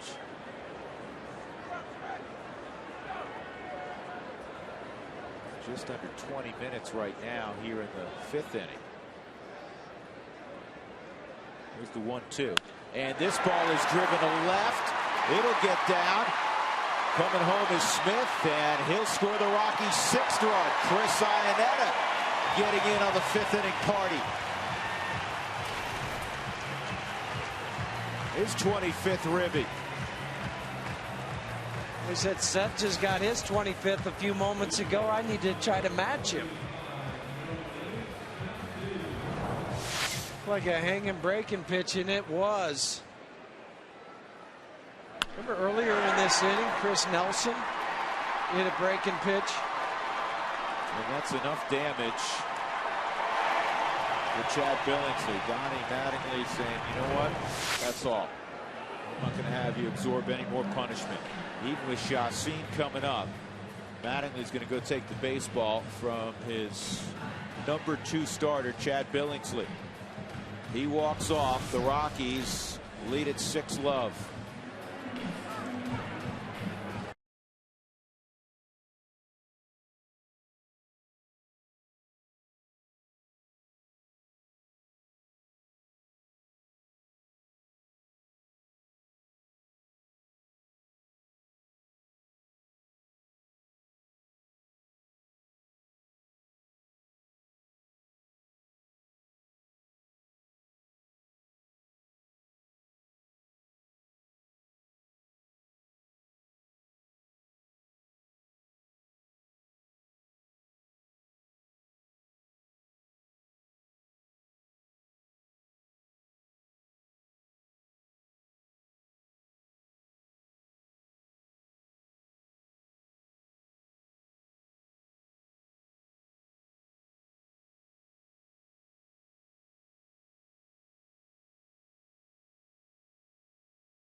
And we're glad to have started saving early for our children with their accounts at College Invest. You can as well. Open an account in just a few minutes at collegeinvest.org. You can have it taken right out of your bank account every month. Don't even think about it. You're saving for your children's future. See, those kids, they know the Rockies are up 6-0. They know there's a pitching change going on. So they go out there, they get a little playtime in. Good for mom and dad, too. Yep. Wear them out just a little bit. Hi. That's out. If you've never been to Coors Field. Out. Deep left field. Left field corner. Little ice cream stand right by it. Helton Burger Shop's over there, too, isn't it? Not too far. It's just as you're looking at that, a little bit to the right.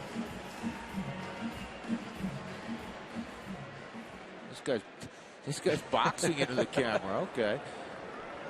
So Troncoso's completed his warm-up pitches. The Rockies have a 6-0 lead. Chacin led the inning off with a ground ball to short. And he hits a fly ball down the right field line. And this is a long run for Ethier, and it drops in foul ground.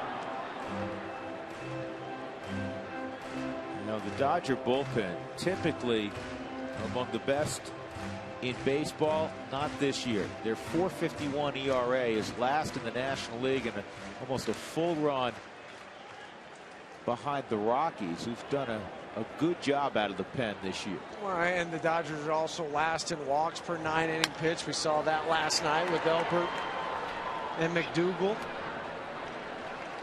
Well, more than 25 minutes later, the Dodgers will get back to their own dugout. Last time they saw the dugout, they trailed 1-0. They trail 6-0 now as the Rockies threw 6 hits out in a row at one point.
Excel Energy High Efficiency Inning brought to you by Excel Energy. Learn about energy efficiency and how to save energy and money in your home by visiting responsiblebynature.com.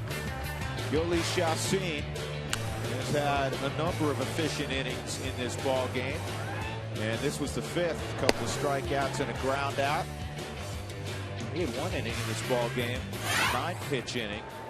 Back in the 2nd, 9 pitches, all strikes. D. Gordon will lead it off, and he takes a strike. 6-0 lead in the 6th inning for Chacin, and it's our Toyota Talk inning. Father-son duos we're talking about tonight. Already the a Bonds tie. and the Griffeys, Yeah. that's top shelf. 0-2 on D. Gordon, and he's gone. That is the 6th strikeout. And for Chacin, he struck out 4 of the last 5, Jeff. It's just starting to find that breaking pitch a little bit better. That slider, he's not overthrowing it. He's letting it just work off the fingers. And now with the 6-run lead, he's got to be even more relaxed as he's going out there.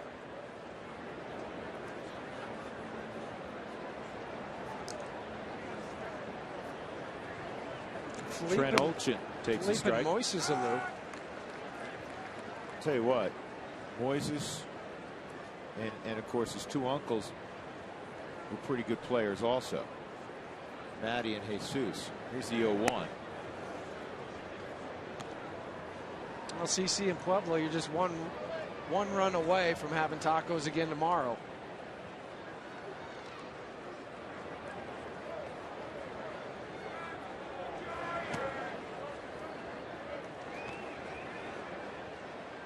Todd Father is on fire. Jessica down in Durango. Well, so's Troy. Chris Nelson. A lot of guys tonight are on fire. 3-1 on Olchin.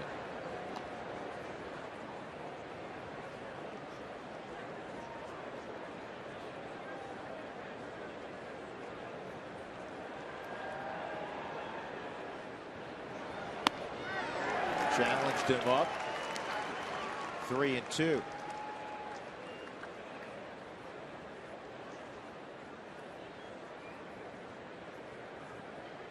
Dougie just came up with an interesting stat we'll share with you in a moment. That's down low. A walk to Olchin with one out, and that'll bring up Ethier. That's the third walk allowed by Yolis Chassin. Matt Kemp taking the night off. Didn't want to. He's got tightness in his hamstring as he visits with D. Gordon. Well, Billingsley, only the fourth Dodger pitcher to give up 13+ hits in an outing since 1980. The others, Ken Howell gave up 15 in '88. Ramon Martinez in '93 gave up 14 in a start. That's a strike. And the gentleman who's always with the Dodgers in the house tonight, the great Fernando Valenzuela, in '82 gave up 14 in a start. Billingsley gives up 13 tonight. I saw Prince and Cecil Fielder combination. Yeah, that's a good one. Forgot about those. Well, you know, he just got sent back to the minor leagues. But John Mayberry Jr. with Philadelphia, and of course his dad, John Mayberry Sr. 0-2 on Ethier. There goes Olchin. And the throw by Iannetta didn't quite get him.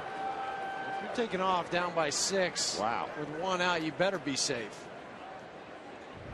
That's a shocker right there. I think it caught a little bit of everybody by surprise, because that was pretty much closer with the jump that he got, the way Chris made up that difference. The EYs, Eric Young and Eric Young, senior and junior. That's Kristen in Brooklyn mentioning that. Another shout out to the fielders from Boulder. Here's the 1-2. Good pitch. The disappearing slider, and Ethier is strikeout victim number 7 tonight for Yolis Chassin. A great look from the Ultimo, right out of the hand. The slider where he gets up on top of it just a little bit more, so it has more downward action. Not quite the 12-6 we talk about on curveballs, but get that depth on it. Casey Blake's 0 for 2, 5-4-3 double play, and a fly ball to center to Tulowitzki. Chassin walks Olchin. He's stranded at second base safely through the 6th inning. The Rockies in charge, 6-0.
Kids program. This year, you can get the Wins for Kids rally towel autographed by Troy Tulowitzki. All you have to do is go to ColoradoRockies.com/win-for-kids, and you donate money per win this season. So $1, the Rockies win 90 or more, you're going to spend 90 or more bucks. $10, you can do the math. This is for Root Sports and the Rockies Wins for Kids program. When the Rockies win, the kids win, and you can get this autographed by Troy Tulowitzki. And by the way, Drew and Jeff, after the game when the Rockies win, they will be throwing 12 of these out of the window onto the field. I think you guys are ready to do that tonight. We're prepared. We're getting the arms loose, stretching right now. Don't tear anything. Okay. I don't know. Mark said we had to throw them all the way to the field. No, there's no way we can do that. Thank you, because I can't throw it that far. Tell you something else we want to do. This is back up the middle, another base hit. A 3-hit night last night for Carlos Gonzalez. He's got 3 more hits this evening. A leadoff single in the 6th inning against Troncoso. We'd like to get where everybody has one of these towels, which, you know, be wonderful as we raise money, Wins for Kids, which is a wonderful cause that Root Sports and our predecessor FSN Rocky Mountain involved with for a number of years. But you know, it's a win-win. It's a win-win. Great way of putting this. But we want to get to the point where not only are we throwing it out after a victory, after a win at the end of the night, but if we have a great play or home run, where everybody brings them, and we're waving them up here, and you're waving them in the stands. A stolen base for Gonzalez, his 9th of the year. I like your thought. Wave the towel. You can wave a towel on that stolen base for Carlos Gonzalez. Yeah, big plays. So everybody make sure you get your just sit here and just start waving them. Your Wins for Kids Root Sports towels. Good looking towel. They're soft too. Did you expect it to be rough? No, I'm just saying. I just like the way they feel. Okay. Let's see what the thread count is. Put a little fabric softener on them before they brought them up to us. I realized we were going to be talking thread count on towels tonight. I wasn't prepared for that. Just go to Bed Bath & Beyond. Do spend a lot of time there. 2-strike count on Nelson.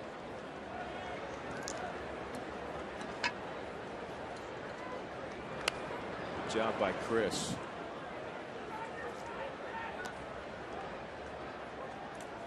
Dougie just broke that claw out again. He reached in front of me and stole some of my papers. Scary. Dangerous with that thing.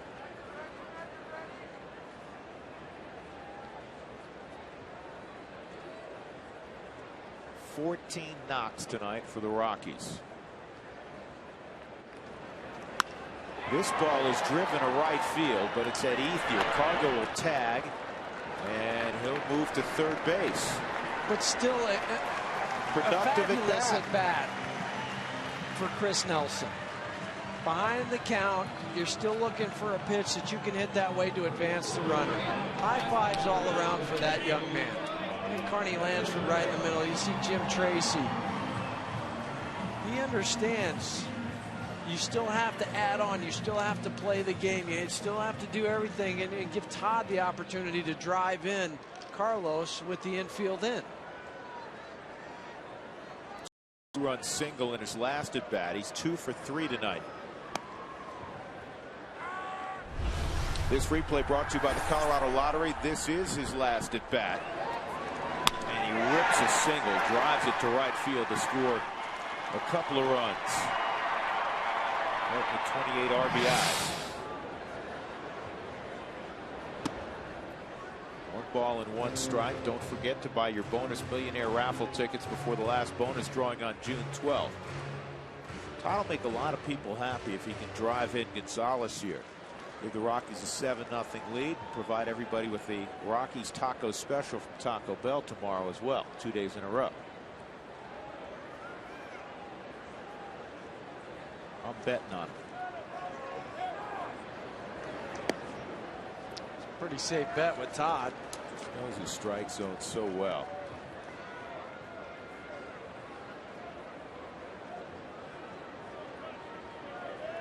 Tulowitzki on deck.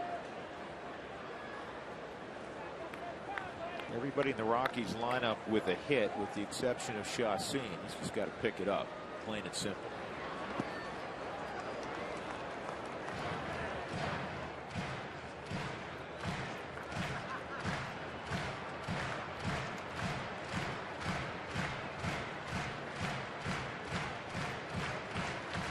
Take a look at our high-speed pitch, brought to you by CenturyLink.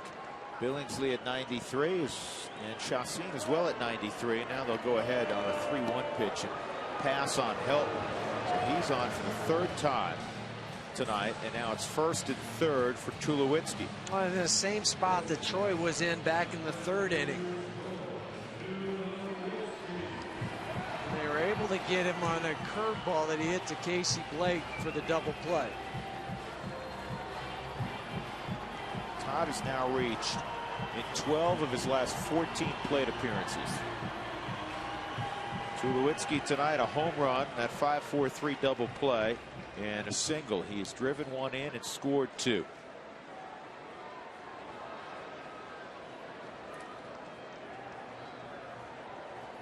Ramon Troncoso on the hill. Troy's approach is right center field. Take a look at our Coors Light freeze cam. Tulowitzki squaring one up in the second inning and driving it well over the wall into the seats in left field. That's brought to you by Frost Brewed Coors Light, the world's most refreshing beer. Here's the one strike pitch, and it's looped to right. Stay fair. Just foul. Pretty inside-out swing from last night provided Tulowitzki with a 2-run single. Pretty reminiscent of that. That was back in the 7th inning in last night's ball game against Mike McDougal, the reliever, the second reliever of that inning. Sinker inside, but he would try to work the hands where he pulls him in closer to his body to get the barrel of the bat to the ball.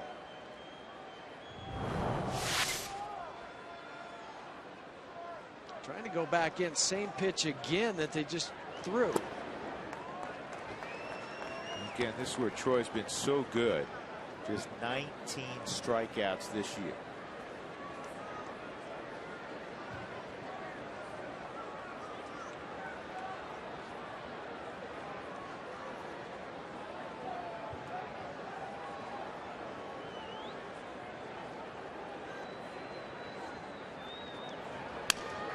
Well, this is a double play ball. There's one, and on the first, a double play. And Tulowitzki, for the second time tonight, has rolled into a double play with runners at first and third. Good news is the Rockies are up 6-0.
And Troy Tulowitzki at the plate against Chad Billingsley.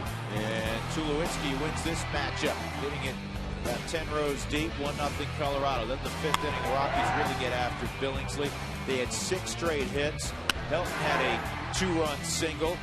Seth Smith came through with a 2-run single. Chris Iannetta had an RBI hit. The Rockies plated 5 in the 5th. They lead it 6-0. They've out-hit the Dodgers 14-2. As we move on to the 7th inning. Chassin misses to James Loney. Ball one. Drew Goodman with a partner, Jeff Houston, upstairs. Mark Stout is working the stands.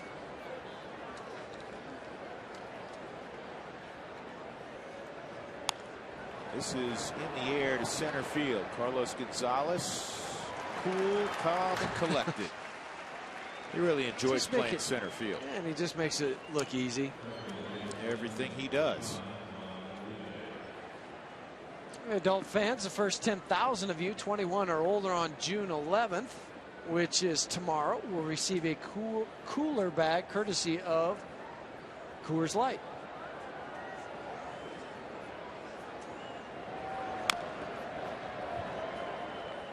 Juan Uribe chops it foul. It's 0-1.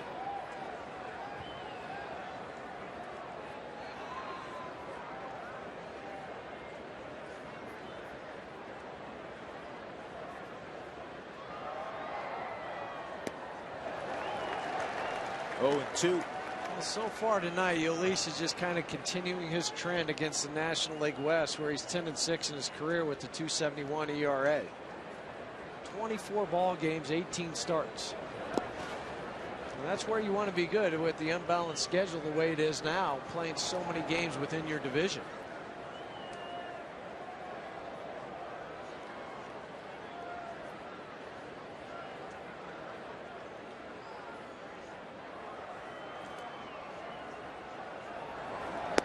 Swung on and missed. Uribe has struck out again against Chassin. Second time tonight. That is the 8th punch out for Chassin. He must have that disappearing slider working tonight.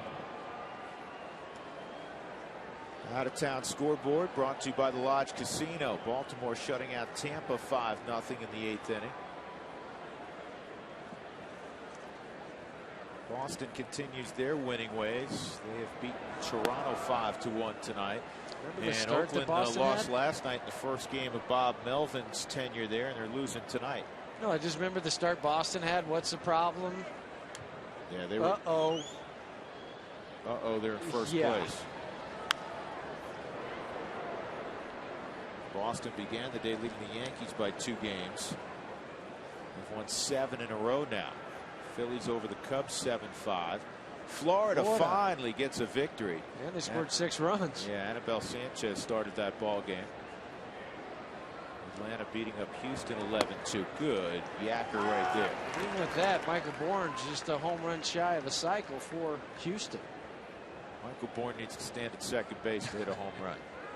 He might have an inside the park home run. That he could do. That's more likely. Giants the early lead on the Reds. Here's the 1-2. It's outside. Giants lost last night 3-0. So the Rockies in third place, 4.5 back, beginning play this evening. They hold on here. There'll be a game within a game of 500. 2-2. And a ground ball cut off by Helton's going to need help. Good feed.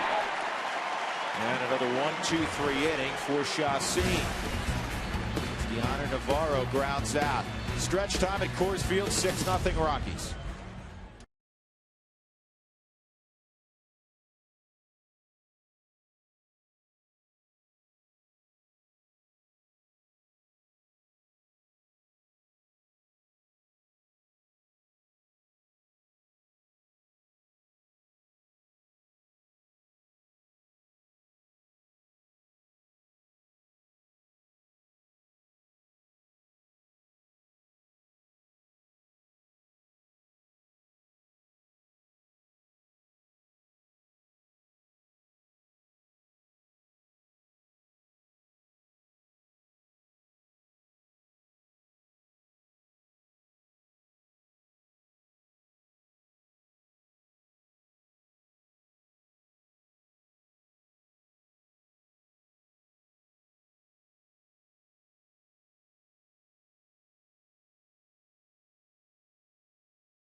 Ecotech game summary brought to you by Ecotech Institute in Denver, where you can make the world your workplace. The Rockies were clinging to a 1-0 lead when they came up in the bottom of the 5th inning. They got 6 straight one-out hits, and they eventually chased Chad Billingsley.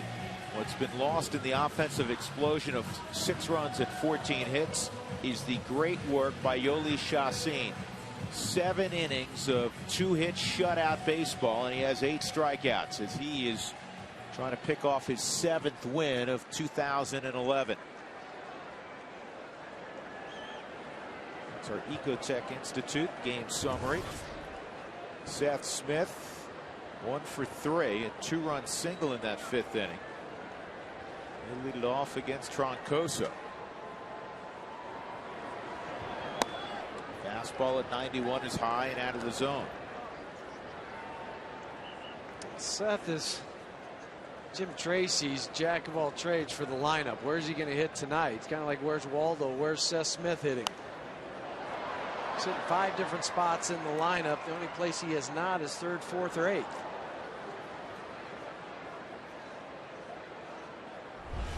Another lottery replay brought to you by the Colorado Lottery. Last night, Seth Smith lined one down the line. Collected doubles left and right. 2 RBIs tonight, 2 RBIs last night. He held up 2-1. No, he called it a strike. Did he call it a strike? Well, yeah, Brian Runge, it's tough to tell, but I saw him just kind of put his hand out like he did swing at that. Big scoreboard still has it 2-1. I think, well, we'll find out right here. Well, now we know he has 2 strikes. 2 and 2. There's no more guessing. I still think it's 1 and 2, though. Right, you're right. It is 1 and 2. Would be 1 and 2. Okay, see if he points at him. Yeah, he pointed at him, and then he kind of walked around. Well, usually you point and I know, then but you watch indicate this, watch strike. this. Okay, there it is. Brian, any day now. Really, don't let us get in your way. That's a fair ball. Make sure Smith didn't get hurt on that swing. Kind of awkward swings. Been the one before that he fouled off. I think this is might have where it hurt a little bit. But I couldn't tell if it was his knee or his ankle.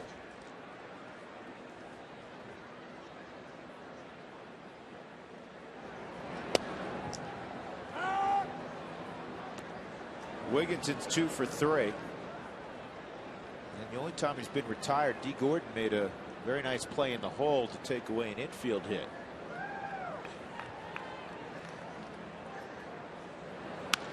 And that's gloved by Uribe. That's played by Juan Uribe. 2 outs. Charlie Blackmon will come up. Charlie's 1 for 3.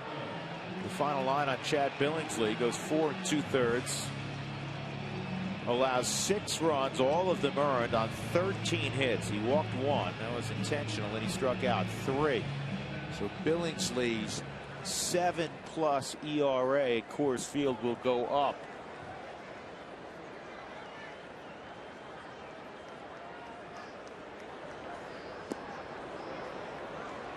Good news for Billingsley. It only took him 79 pitches to have all that problem.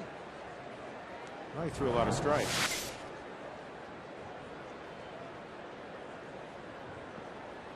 Yeah, that was that same at bat just a moment ago. He'll have a shield on that, I guarantee you, next time he comes up. You know what, that was earlier in the game. That was the bottom of the 4th swing. And if we go back, he did have a shield on, Drew. Now that I think about his last at bat.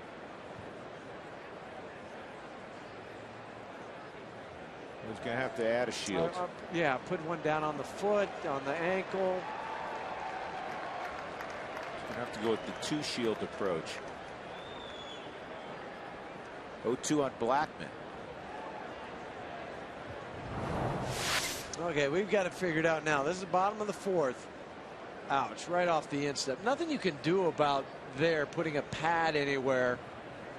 Well, you're right. He's got one on now. Yeah, but you can still see he's not able to torque on it.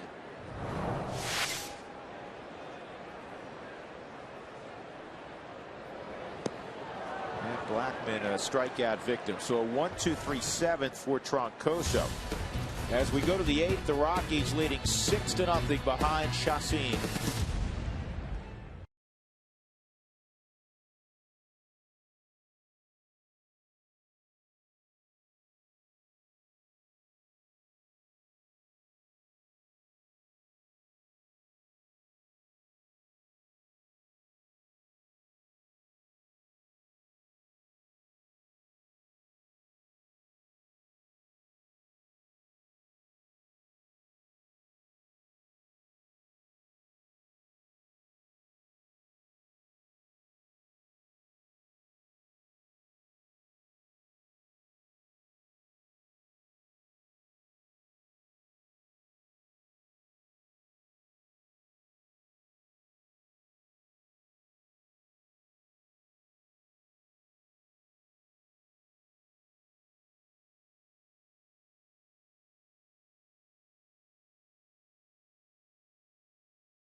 It's another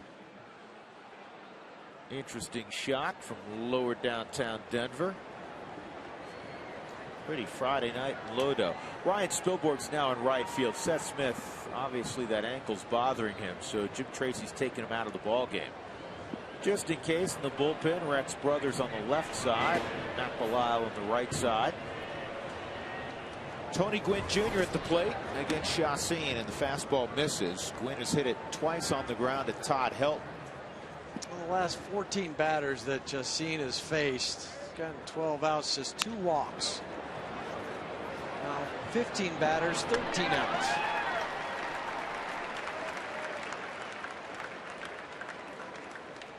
And Aaron Miles, a veteran, is going to come up and pinch hit.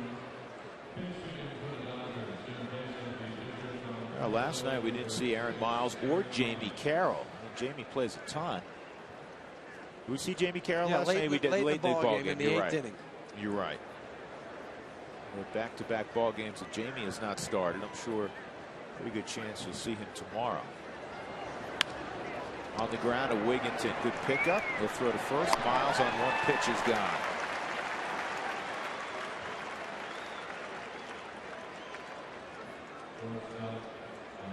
And D. Gordon will come up again. Gordon has one of the 2 hits tonight against Chassin. Windshield damage, call Safelite Auto Glass, 303-287-5000, safelight.com, the way to reach them online. Gordon single leading off the ball game. The only other hit, Trent Olchin leading off the 4th inning. And both of those were hit okay, but more, in my estimation, seeing eye ground balls. Yeah, they weren't sharply hit by anybody's imagination. And that kind of eats up Tulowitzki. Gordon with a wide turn will stop there. At first, down by 6 runs.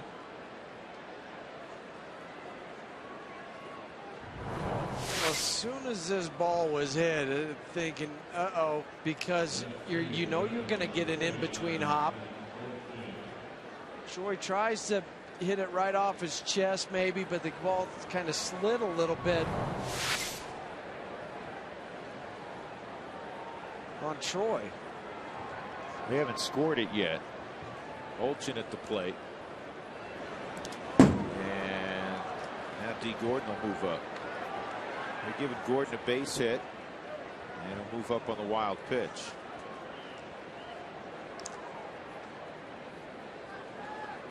Chassin was set to have, if Troy comes up with that, he was going to have one of those 4 or 5 pitch innings. Well, that 9-pitch inning back in the third that you talked about already, Drew, that all strikes there. It's going to probably prevent him, with Gordon reaching, from any thought from Jim Tracy of having him go out and try to throw a complete game. Well, and the other reason, too, if you can get out of this inning, he's due up second next inning. So that will also help the thought process. You don't have to right now worry about getting Matt Lindstrom up. Rafael Bedcourt, Matt Reynolds, who's throwing a lot. They're calling down to Jimmy Wright down in the bullpen. His brother's ready in case Ethier comes to plate. If not, Bilal will probably have the 9th inning.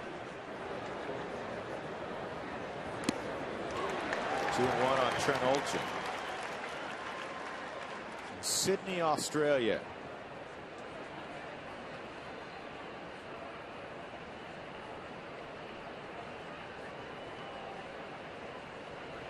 Guerra throwing now for the Dodgers. Javi Guerra.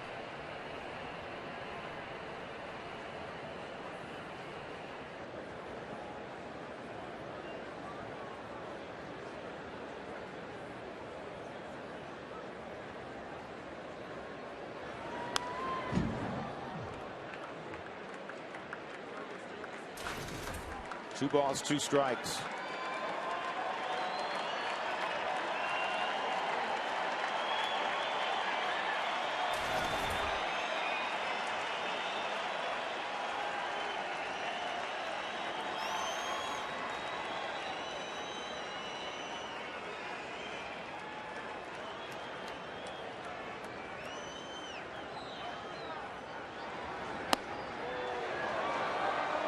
Little too tall. 3-2. Not by much, though. But Brian Runge thought about it for a moment.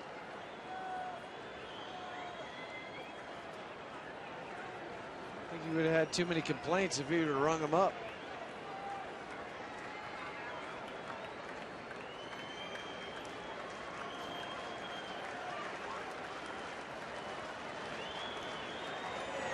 Got it. Chassin punches the air. He wanted to finish the inning. 9th strikeout of the ball game for Chassin. 8 shutout innings for Yoli. 6-0 Colorado.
Bottom of the 8th inning, the Rockies leading 6-0. Some changes for the Dodgers. They have Uribe now at third base. Casey Blake has come out. Aaron Miles is at second base. And Javi Guerra is now on the hill. Troncoso did a nice job. 2 1/3 scoreless innings. Quieted the bats down of the Rockies just a little bit. Guerra picked up his first save of his major league career on the 24th at Houston. The scoreless 9th inning. Yoeli Chacin getting love on the bench. He was absolutely terrific again. You know, think about this, folks. 8 shutout innings. He allows just 3 hits. 9 straight starts. He's gone 6+ innings. Chris Iannetta fouls off the first pitch from Guerra. So when he goes out there, I mean, that's what a horse does. The club knows he's going to go deep in the baseball game. He's 23. He's the youngest member of the rotation. And he's also slid up into that number 2 spot with De La Rosa being out of the rotation.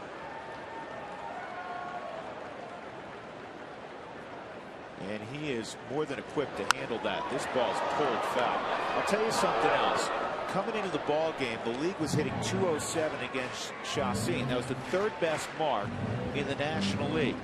With the work he's done tonight, allowing just 3 hits, and the last one was questionable, the league's hitting .199.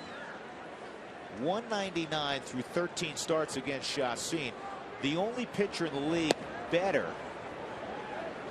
is Tommy Hanson of Atlanta. The league's hitting just .195 against the brave right-hander.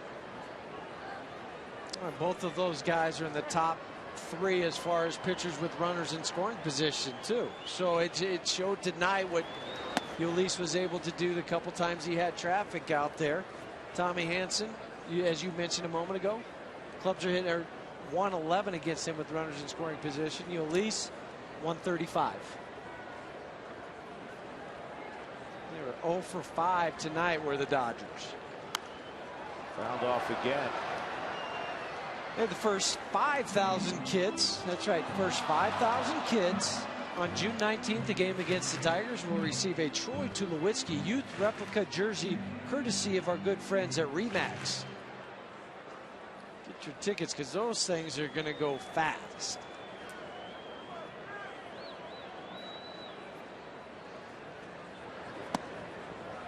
It's 3-2 on Iannetta.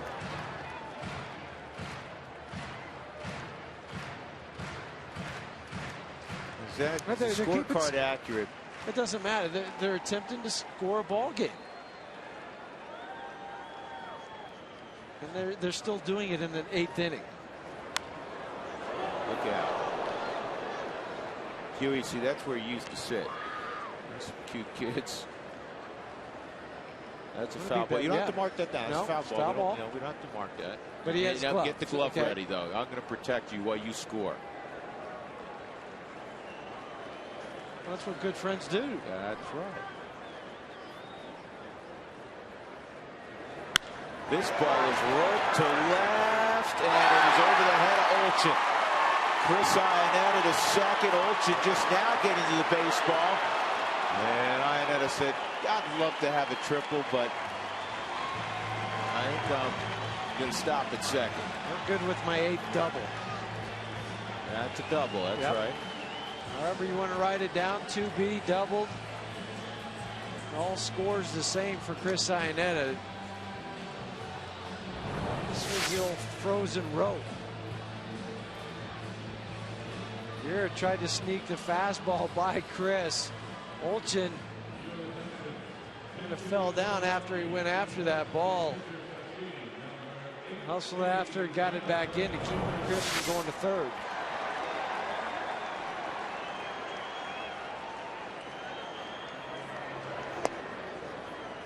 Johnny Herrera, pinch hitting, takes ball 1.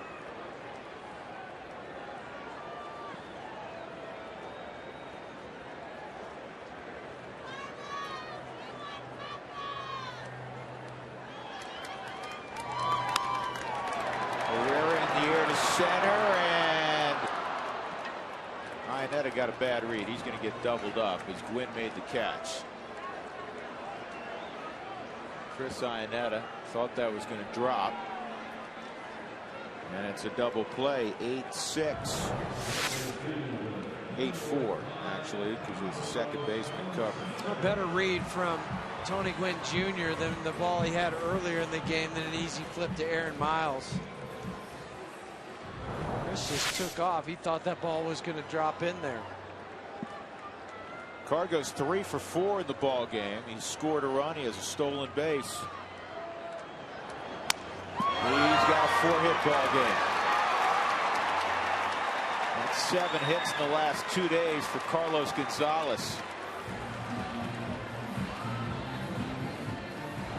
That'll help the old average. See, Dad's now explaining why that's a double play and how to score it. Well, explain to people how you would score that one in your scorebook, and I'll do the same. See, I had Iannetta obviously at second. I used baseball diamonds, so I made a slash to the right and then one up towards second base to indicate double for Iannetta. And then under Herrera, I had 8, and then underneath I wrote 8/4 double play. And then I also made the notation in the box of Chris Iannetta. I made a little black mark, kind of like an upside down T, and indicating. So I use red for when they reach and black when they don't, indicating that he was doubled off second base 8-4. Okay, I'm going to get my Cliff Notes version of it. Yeah, I know, that was very detailed. Okay, and the same thing. I put it at 2B for a double, and then a F8 for Jonathan Herrera, a double play, 8-4 in the box for Chris. Very confusing. Much more concise than your version. It was. Here's Nelson in the 1-1. 1 and 2. Chris has had another 2-hit ball game. 2 hits last night. Really doing a nice job in that 2-hole. But that double play with Chris getting doubled off, Carlos getting the base hit, might have kept people from getting tacos, though. Might have been the 7th run. Nelson's going to double in Gonzalez right now. That's what the fans are hoping. This is up the middle, and a nice pickup by Miles, and no tag. Got on the bag, safe by Chris Nelson. Almost did a belly flop on the bag. That was a balletic move on that race to first base by Chris Nelson. It's a hit.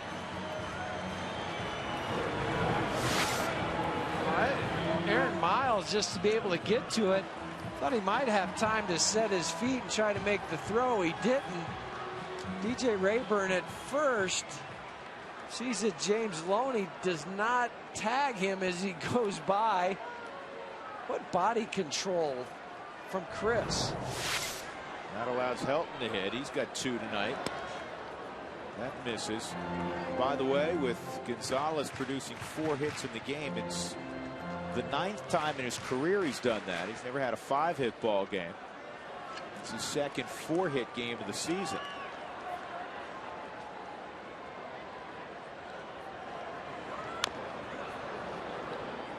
With those 4 hits tonight for Carlos, he raised his average starting in the ball game from 257 up to 268. Still, you know, the time of year where if you have a big ball game, you can move the average significantly.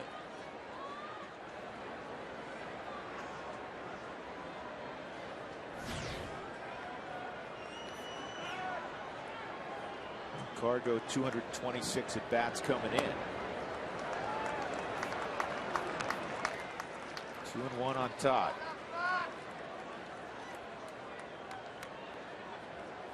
Helton came into the ball game 6th in hitting, 7th in slugging, 8th in on base percentage in the National League. And that is gloved by D. Gordon.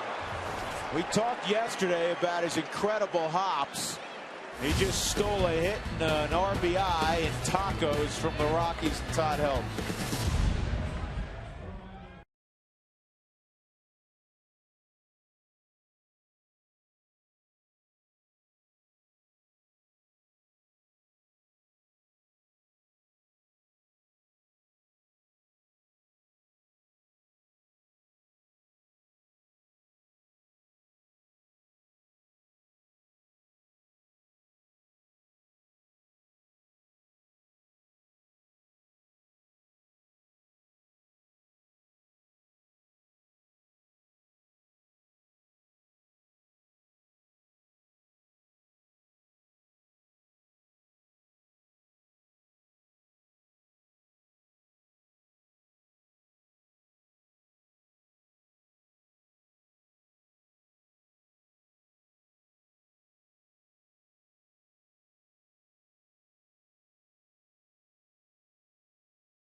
Chris Nelson has moved from second to third.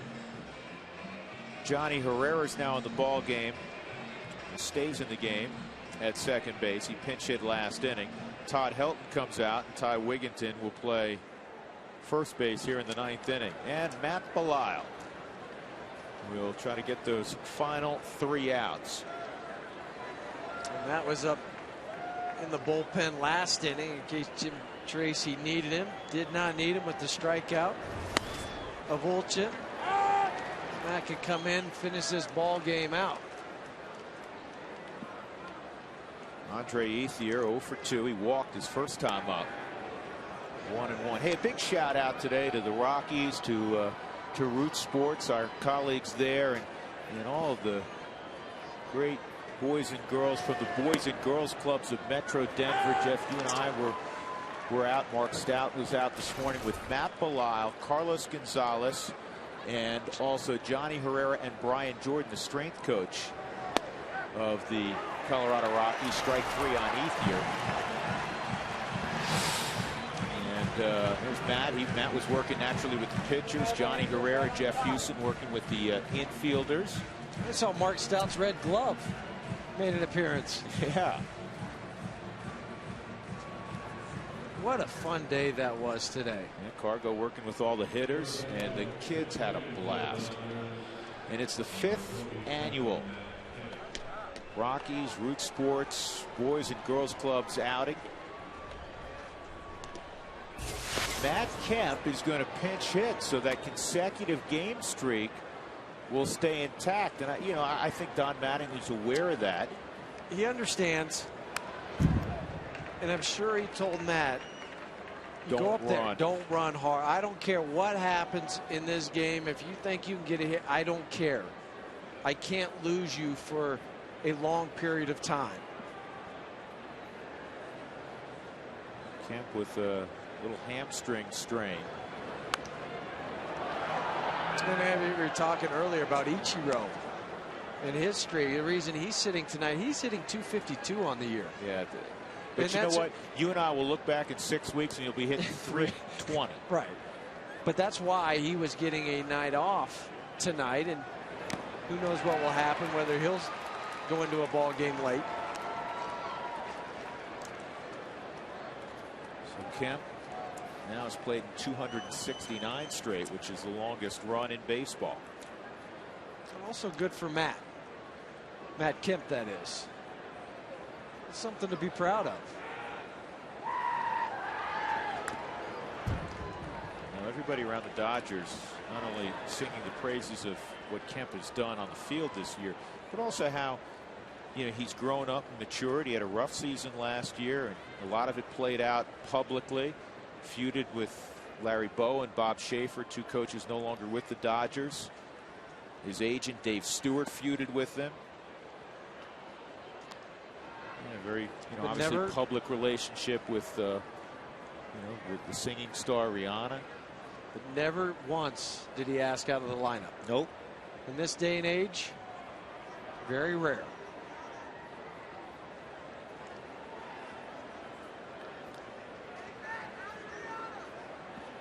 Sometimes we forget when these guys become professional athletes and do well at an early age, they're still very young. And so, yes, they make a lot of money oftentimes, and yes, we read about them every day in the paper and see them on television, but it doesn't mean that they're any more mature than the next 24, 25-year-old wandering around. They're human beings. Yes. At the end of the day, they're human beings, and they're going to make good choices. They're going to make bad choices. Look at Dee Gordon. Who was I talking to on the Rocky side? He said, he's still 5 years away from shaving. 2-2, and that's hooked foul. This copyrighted telecast is presented by authority of the Colorado Rockies and may not be reproduced or retransmitted in any form. And the accounts and descriptions of this game may not be disseminated without the express written consent of the Colorado Rockies.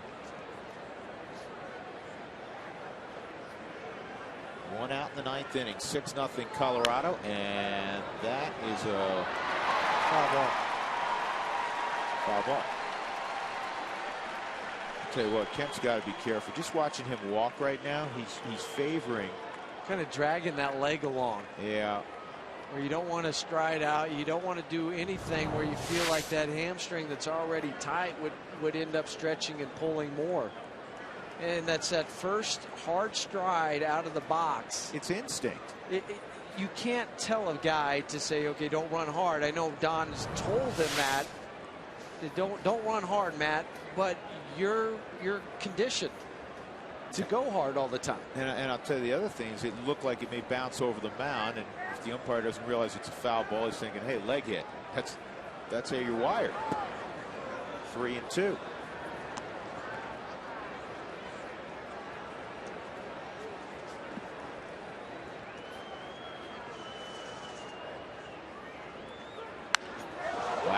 This is crushed. You don't have to worry about running now. There you go.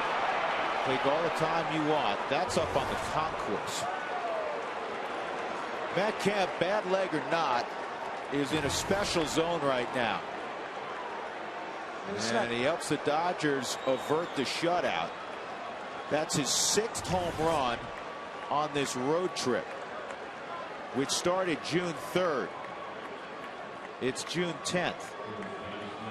There was no doubt about that. If you're going to give up a home run, that's one to give up. Yeah, and Matt Bilal knew as soon as it was hit. Matt Kemp knew it.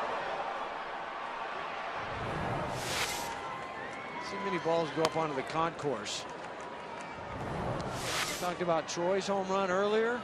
Well, at about another 35 feet. Our two buddies out there, they didn't even have a play on that one. This is punch to left field, a base hit for James Loney.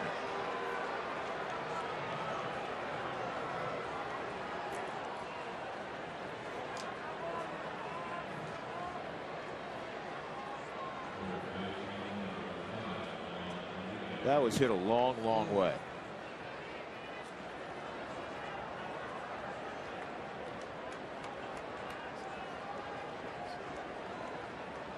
Juan Uribe's 0 for 3.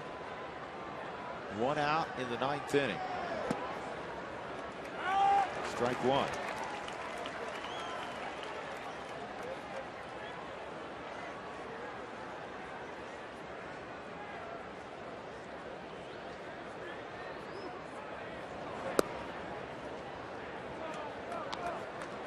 Crowd of 32,116 at Coors Field tonight.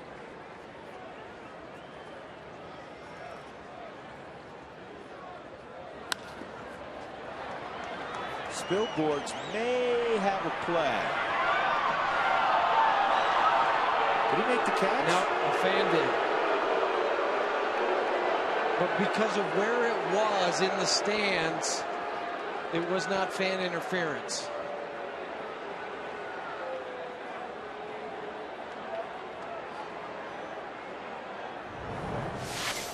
One more look. That would have been real close whether Ryan would have been able to catch it. But he did not reach over the railing. The fan didn't. 2-2.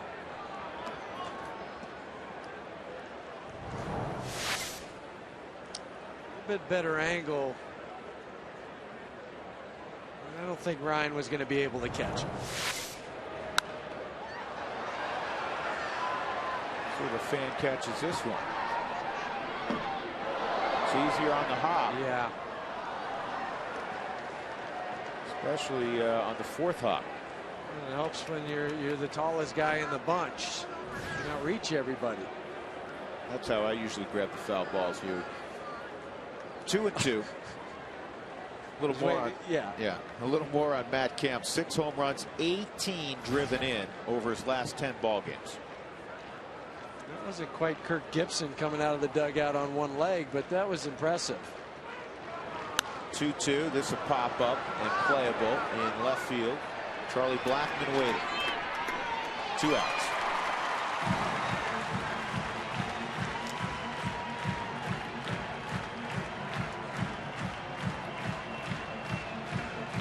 With 2 outs, Deoner Navarro will come up.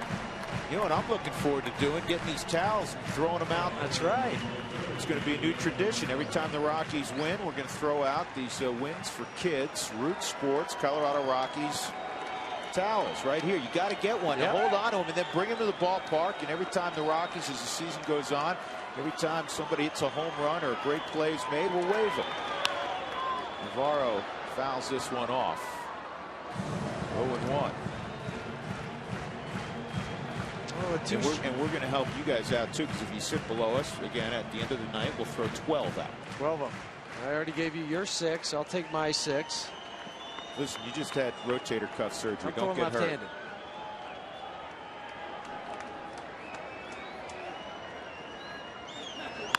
On the ground to third. Chris Nelson keeps his feet, throws low to first. Wigginton says no problem. Oh, he dropped. Excuse me, I thought he had it.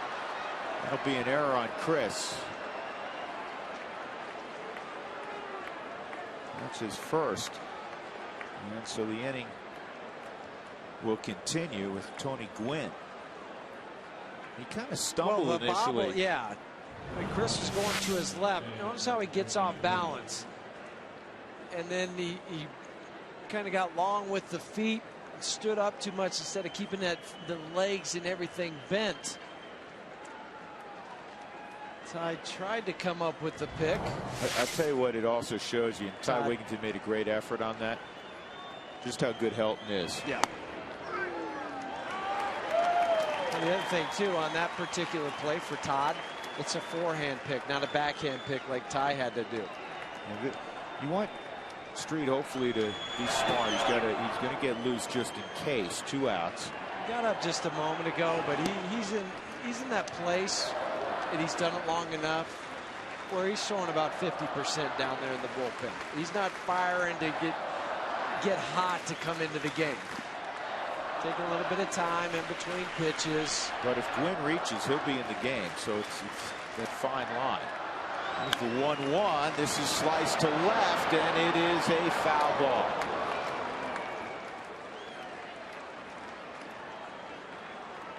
Because amazingly, it would be a safe situation if Gwynn were to reach. Tonight's delivery of the game brought to you by Jimmy John's, America's favorite sandwich delivery guys. Yoli Chassin was marvelous again. 8 shutout innings. He allowed just 3 hits. He struck out 9, walked 3. He's in line for his 7th victory of the year. And if he does get that victory, it'll be 4-1 in his career in his last 5 starts against the Dodgers with .77 ERA. Line drive, base hit down the line. That'll score James Loney. Deoner Navarro to third on the double. And this is what you didn't want to have happen. Jim Tracy with Aaron Miles coming up could elect to go to Houston Street, because now it's a safe situation with the tying run in the on-deck circle.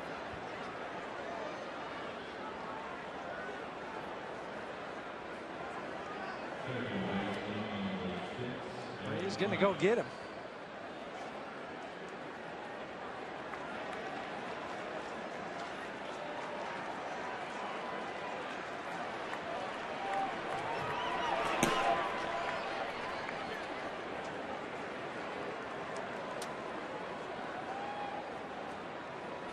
So Jim Tracy will make the move. 2 outs in the 9th inning. The Dodgers have scored a couple, and they have 2 in scoring position. 6-2.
but you can still see the highlights, the pageantry, and some of the best moments of the professional races in the men and women's category in the Great 10K. Check it out Saturday afternoon at 4. That's the Boulder 2011 right here on Root Sports.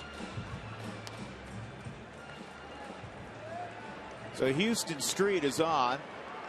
It is a save situation. He's looking for one out. Aaron Miles in his second at bat. Miles hit a ground ball to third his first time up. Stayed in the ball game at second base. Numbers on Houston. He has faced Aaron Miles one other time in his career, is able to retire him.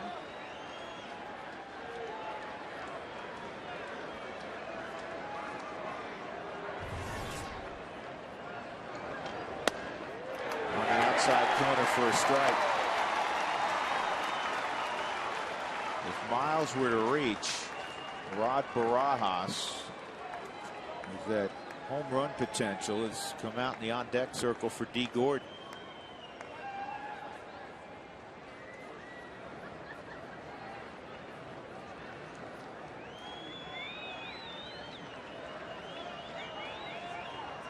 Here's the 0-1 to Miles. Swung on and missed. 0-2. Great changeup.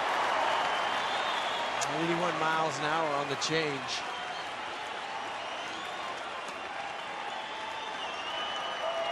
Miles is a pinch hitter, 4 for 8 on the season.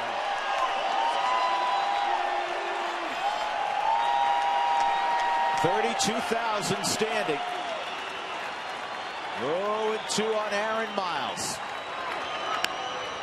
Line drive, base hit, and it's a 6-4 ball game. And now the tying run will come up in Rod Barajas. You didn't see this coming.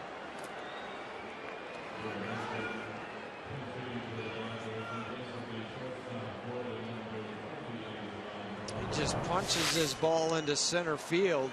Aaron Miles, just a short little stroke, almost like a backhand tennis shot. Got too much of the plate. 0-2 though. Hey, you know what? Dad's standing up saying, I'm going to take over now. We got to change the mojo here. Here's Barajas and moving up. I'm a little curious about that. Miles will move to second. Wigginton playing behind him. And again, just on the left, you know, ground ball on the left side in the hole type of thing. Now you got to go across the diamond. And I would understand it if it was a left-handed hitter to give yourself a little bit more range. But Barajas is thinking of one thing, trying to jerk the ball out to left field. Yeah, he's going to turn and burn. Yeah, it's very unlikely he's going to hit the ball. So now, first base. If there is a little blue pit, Miles will score easily, and then they would have another guy out there. Hostile foul. Iannetta hoping for a play. He will not have one. 1-1. With one out, Matt Kemp pinch hit. It was 6-0. And it was really just a nice gesture on the part of his manager, Don Mattingly, to keep his consecutive game streak alive at 269, the longest in the game. And he hits one up on the concourse. All right, 6-1. Loney single, still one out. You're not worried about it. Uribe pops out. But then Deoner Navarro reached on an error, which should have ended the ball game.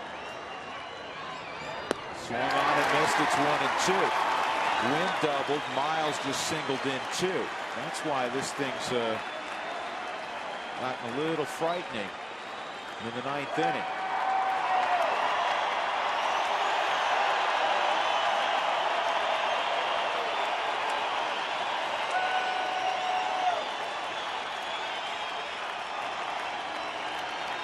Here's the 1-2 to Rod Barajas. A flare, and that's going to score another run. It's 6-5. You got to be kidding me.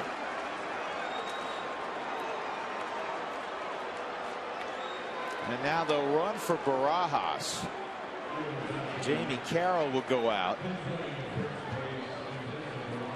Trent Olchin coming up. That's where again where you gave the free base away instead of first and second. There's another run in.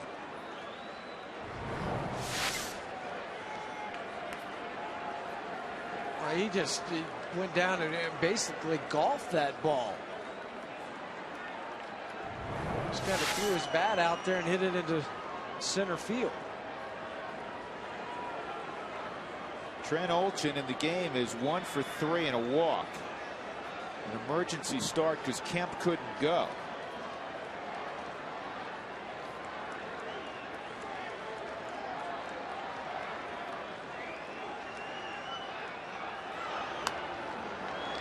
And he does have pop in his bat.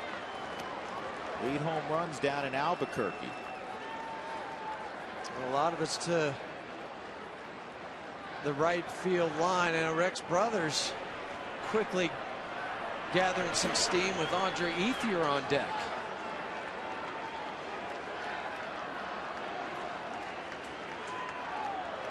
This elusive 27th out. 0-2. We've been in this situation the last 3 hitters where Street's been way ahead. He was way ahead of Miles, 0-2, and he punched a single to center. Same thing with Barajas. Finish him off. Yeah, it is pretty tense. Hardly look. In this inning, we're leading 6-0 going into the 9th. Changeup. Something down and away from him. 0-2. Yes, he went.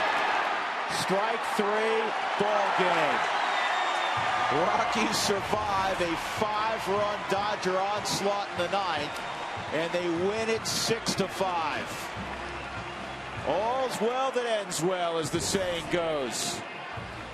Rockies have won 3 straight for the first time since mid-April when they won 7 in a row. Yoli Chacin gets the win. He's 7-4. Billingsley takes the loss. He's 5-5. And Houston Street gets his 19th save. And we want to make this a new tradition as we throw out our wins for kids towels. And folks probably down there don't even know what's going on. They'll learn. They'll learn. Gotta ball these things up to get them anywhere. They kind of float down. That's all right. They're getting them. They're getting them. Yeah. I have to tape them up. Somebody wants me to throw it up here. Throw it up there. How are you going to throw it up there? I don't think that's an impossibility. No. This is a new tradition. Right above us. I can't get it above there. I tried. Yeah. Take them home. Bring them back to the ballpark. Start waving them.